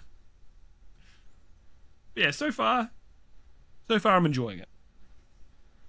And the last one that kicked me off of Horizon Forbidden West, Highguard, baby, fucking game of the year, let's go. I mean, right now there's obviously, this is the only game I think I've played that's come out this year, so by default it actually technically would be my game of the year right now. Will it be at the end of the year? Probably not. But so Highguard is a 3v3 hero shooter, and it's got its own game mode, which is called Raid. I think it's called Raid. Something like that. But so right, you get into a game, so you pick your character at the start. Tells you you've got a passive, you've got a standard ability, and then you've got like an ultimate ability. So you pick your dude, and then goes, when you load in the game, it's like, all right, which base do you want? So you get to choose which particular base you get, which the enemies have to raid. So there's one that's got like fire, and like you can, and you know, they could drop off into the lava, and it's quite narrow to get in. You've got other ones that are like bigger and open and bigger buildings that can make it easier to kind of get your team in there to protect. There's one that's got water, which can slow people down in it as well. There's ones that got zip lines all over the place to get around the base. Like, so it's quite cool that you vote on at the start, you and your teammates vote on which base you're going to have, and the opponent could pick a different base than you as well. It's cool, so you don't know which base they're going to have until you get there. All right, then it loads you into a map, and then you get to like fortify your base. So you go, I'm going to reinforce all these particular walls. So you've got 3 points in your base that they have to blow up. So there's two of them. There's an A and a B, and they give them X amount of points. And then you've got, and it's called the Heartstone. If they plant the bomb on that, which it takes longer to count that one down.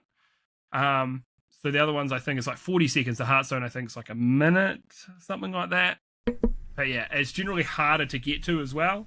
But yeah, if they blow that up, they just win the game.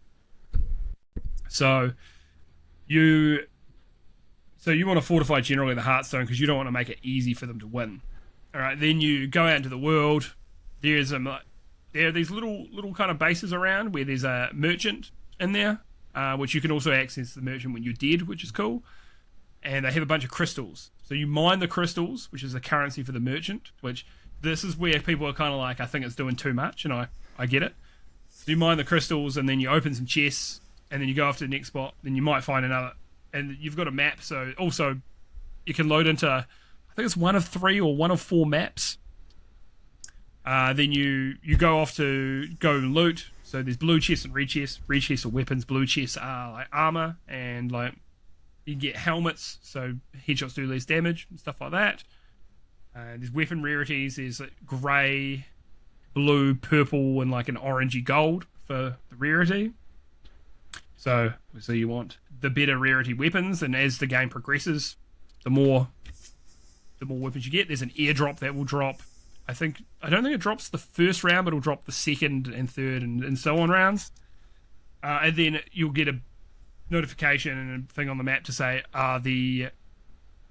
what is it, the base breaker, or what is it called? Something like that. Anyway, but it's a big fucking like Excalibur-like sword that you need to get to break into their base, to break down the shield. The shield breaker.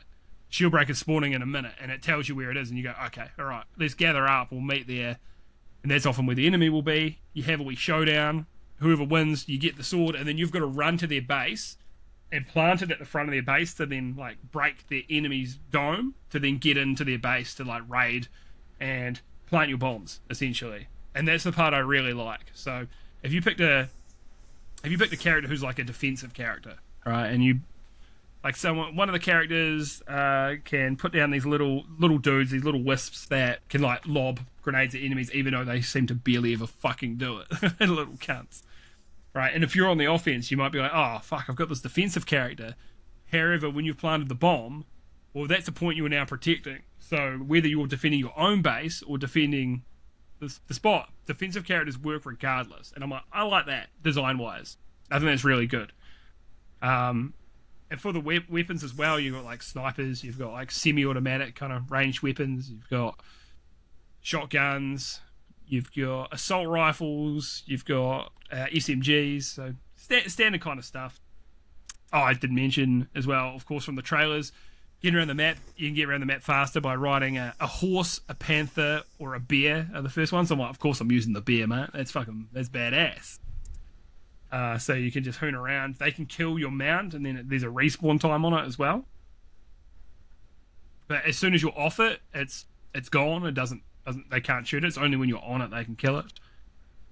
And yeah, there's so much like individual skill expression in this game, which is what I find is missing in a lot of these types of games. Like Overwatch, there's only so much, unless you're so much better than the other players, there's only so much individual skill expression in it, in a game of Overwatch. It feels like it's very hard to solo carry. This, if you're good enough, you can just completely carry games. I'm not good enough. I'm not carrying a lot of games myself. It's the team effort. But yeah. So also when you get to enemy bases, you've got a third piece of equipment, which could be a sledgehammer or a rocket launcher, and you're using that to blow up the enemy's walls as well to get in to try to plant your bombs and stuff like that. I really like this formula, man. But the biggest criticism I would give is this feels like a game mode in like another game more than its own game. This feels like this could be a game mode in like Apex Legends, because they are a lot of ex-Apex Legends devs, and that shows very much in the DNA of this game. It's like very obvious that, okay, I get you guys made Apex. Yeah, I really like the fantasy vibe with the guns. I think is actually really cool. It just kind of sets it apart. It's cool that it was like a bows and arrows and stuff. But I like having the guns. But yeah, I don't think it's going to have the legs is the biggest thing. It's like yeah, we're going to be putting out new characters and new maps and stuff, slowly trickle them out, but I'm like, I think to keep people interested, I think you need to change things up and more frequently, because I think people are going to be like, here's the one game mode, okay, I'm moving on. And I have different expectations of a free-to-play game than I do paid. Like Concord, for example, like I say, if it was free-to-play, I think it would have done all right. Much like this, if they charged $70, this would have been fucking DOA for sure. But for free, I'm like, bro, I'm having a real good time with this. It's yeah, sometimes it's what you need, eh? You just need a brain off first person shooter. Well, it's kind of brain on. There are a lot of tactics, but it's not a profound experience by any means. Just a fun 3v3 shooter. Some people are like, oh, it needs to be 5v5. I think that would completely fucking ruin it. 5v5 I just don't think would work. You'd have to completely change the time to kill and everything as well. it would become there'd be a lot of rebalancing of the game. So I think 3v3 is right for it. Especially the more you play it, the more you're like 3v3s. It's good. Someone was like, it needs to be 3v3v3, but then how would the raids work? Do you and the other team raid this enemy team? It doesn't really make sense. Maybe this is a game that no one wants, but right now I'm having a good time with it. And I will proceed to have a good time with it for probably another 2 weeks then I put it down and never play it again, because that's how I am. Yeah. Shout out Highguard. Shout out Jeff Keighley. Look, this game might not have been everyone, but it was for me, so thank you, Jeff. Alright, what have you been playing? I've been dabbling a little bit of the conclusion of the Trails series. Trails Beyond the Horizon. And I'm real excited to get through. We're getting some, they've sort of like teased what's happening throughout the game. Because, I mean, the start of it, it's real. The start of it, they sort of chuck you into the combat. You're like doing like a combat trial, and it's you and these 2 other people, and then one of the instructors is like, yeah, it's a race between you and 3 other people. And it's like, who's the third party? And then it switches to you playing as, the second party switches to you playing as the second party, and it's like the main protagonist from the previous game. And I was like, oh, yep, Reen's back. That's awesome. He's fucking good. And then you end up, the final exam is like, oh, yeah, final experiment is like, oh, yeah, you guys have got to team up together to take us on. I was like, cool. Because I like Reen. I like the new protagonist, Van. But one thing that I've not liked since they went from Trails of Cold Steel to the new Trails game, and that is, so essentially the main character, Van, is like, he runs an agency where he does like odd jobs, which can range from saving a cat to, capturing this mob boss. You get to decide if you want to kill him or not. And it's real annoying, because it's like, man, I just want I want to continue the plot on. But then at the end of each chapter, you'll get a list of all the like quests you fulfilled, and you get more money. And I see, you missed 5, and I was like, yeah, because I just wanted to advance the plot. Yeah, so I get it. Yeah. It's like that sometimes, man. It's like Final Fantasy VII Rebirth, and I was like, stop making me do all these fucking mini games and let me get to the fucking story again. RPGs are the worst offenders for it as well, because I think as well they feel like they have to justify their length these days. So they'll make you do all that extra, all those side quests and all this extra busy work and stuff. For the rest of it, yeah, pretty good. Yeah. Combat's still slick. You can transition from light action to turn based, and they have things like you hold down buttons and because you build up the shard meter, and the shard meter is for like boosting your attacks in turn based, but you can use it in the action light, where it's like you can slow down down time, so you can just whack through them, or one is you get a big damage boost. And I was like, that's cool, but I like going in, attacking till they're stunned, and then going to turn base and just doing my thing, casting spells and using. It actually took me a long time to realize, but so you've got arts, which are your spells, and your character skills are called crafts. And one day it was just like, looking at my arts and crafts, these arts and crafts, and I was just like, only just clicked. That's fucking dumb. So it's so funny when like something like that, because when you said it then, it was obvious because of how you're setting it up. But I've had stuff like that when I'm like, oh man, I'm a fucking idiot. Why did I understand that? Like some people who knew about art were like a lot of Expedition 33 stuff, like, oh yeah, well it's all art themed with the chroma and all that stuff. It's like, I didn't fucking click at all.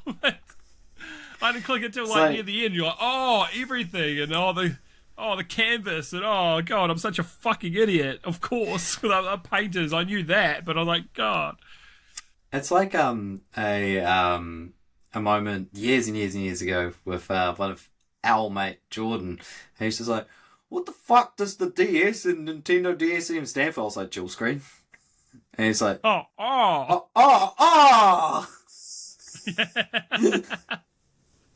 Yeah, yeah, it's pretty funny when sometimes you just, you haven't got it or you haven't known and you're like, oh, I feel like a fucking idiot. It's like another person was like talk about their favorite peanuts, and it's just like, oh, their favorite nuts, like peanuts are not a nut. It's like, it is. It's like, it's not. And it's just like, it is. It's in the name. It's like, look it up. And then all I hear is, oh, fuck you. Oh, it's a legume. Are they a legume? Are they? Yeah. Is that what they are? Yeah. It's like, I'm pretty sure another thing was just like, so I really love playing Alex the Kid. I was like, oh, the Sega platformer? And he's just like, yeah, it's Alex Kid. And he's just like, nah, I remember, I owned it. And I was just like, it's Alex Kid. And he's just like, no, it's Alex the Kid. I was like, look it up. And he's like, oh, fuck you. Yeah. Yep, that's a common one for people. Yeah. Eh? It's just, and people just, I guess it's Mandela effect, isn't it, really? People are like, nah, it's this. Like, here we've got an area called Marshland, and everyone calls it Marshlands. There's no S on the end of it, but everyone calls it Marshlands. Yeah, mate, down to Marshlands. Nope, that's Marshland. It's just singular. Yeah. Hanmer. Yeah. There's a lot of... Hamner. I always thought it was Hamner for a long time. But I'm an idiot, so... Hamner? Hamner. Yeah, Hamner. Hamner. No, a lot of people just may be like, oh, you're going to Hamner for the weekend. And it's like, oh, yeah. And then I saw how it's spelled. I was like, you're going to Hanmer? It's like, yeah, Hamner. It's like... Yeah, there's a lot of these Kiwi bastardizations as well, eh? Also, I want to say on the pod that I did play a game of Highguard with Pyrocynical. So it did happen. And I checked out his stream, and sure enough, it was me. I was actually playing with him. I was like, oh, hell yeah. Hell yeah. He'll be really disappointed to know that I'm not a fat furry who wears a gas mask. Just fat. When I checked it out as well, because I was like, oh man, I hope he's not flaming me, but he used his ultimate, one of these characters, and then he was like, what the fuck is this ultimate? This is fucking shit. He's just freaking out. I was like, oh, well, I'm glad it wasn't. So I went onto his chat and just said, thanks for carry, but then I looked at the score at the end, and turns out I carried. We were not playing well for most of it, and then we just kind of locked in and stomped them. But it's funny when it's like, oh, this is actually a fairly well-known person. Oh, fuck. And they're in my game? What the fuck? It was like my third game of Highguard. And yeah, if you see his YouTube video on it as well, on Pyro Live, there it is. There's my name popping up. I'm like, oh, fuck. I'm like the Mike Wazowski, like, oh. Yeah, I'm in the magazine. Yeah. So anyway, was there more on Trails? No.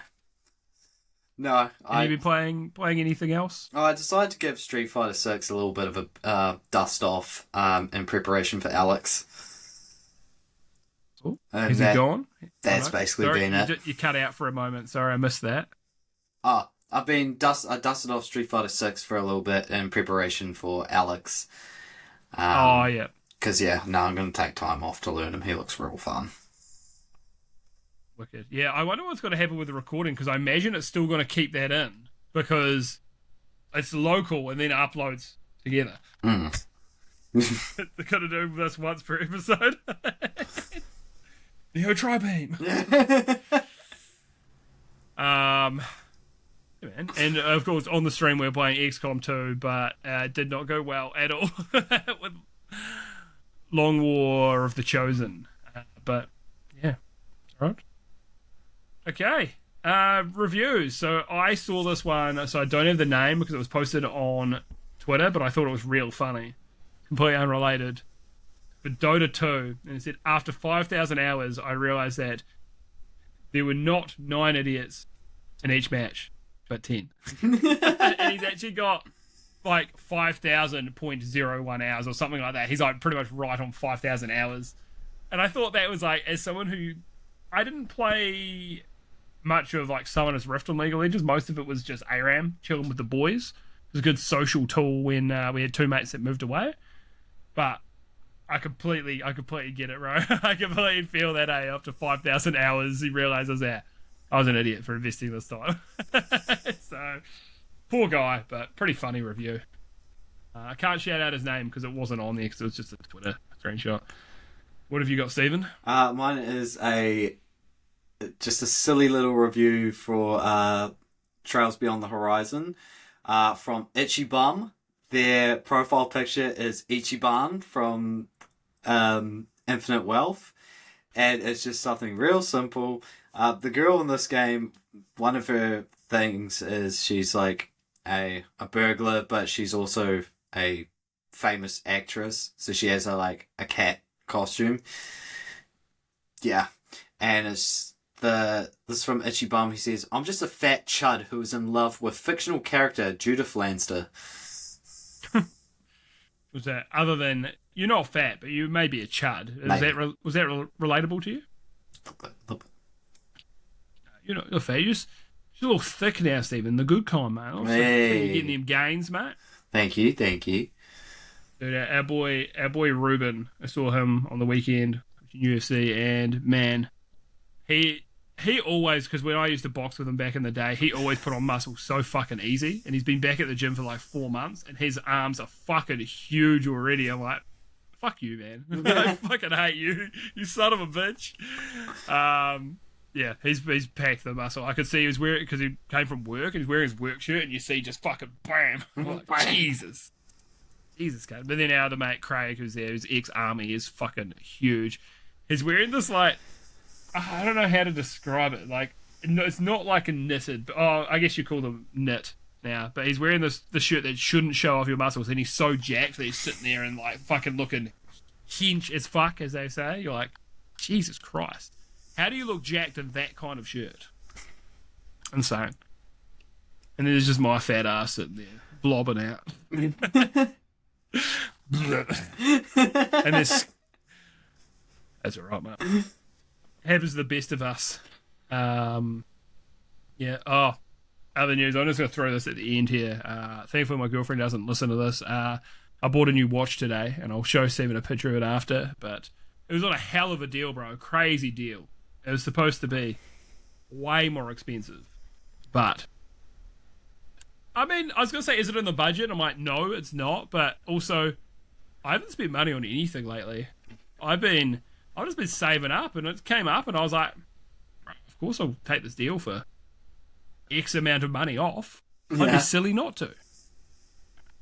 So, we'll keep that between you and me, Matt, and the podcast. My girlfriend who doesn't listen, so that's good. That's thank God for that. All right, you're still here.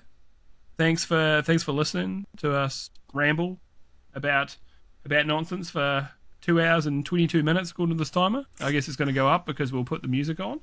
But we appreciate it. I know it's cringe, but like, comment, subscribe does help. I want to tell Stephen he's looking ethnically ambiguous today. It's true. I do. It's the stash. Absolutely. All right, but anyway, thanks for listening. We'll catch you on the next one. Bye.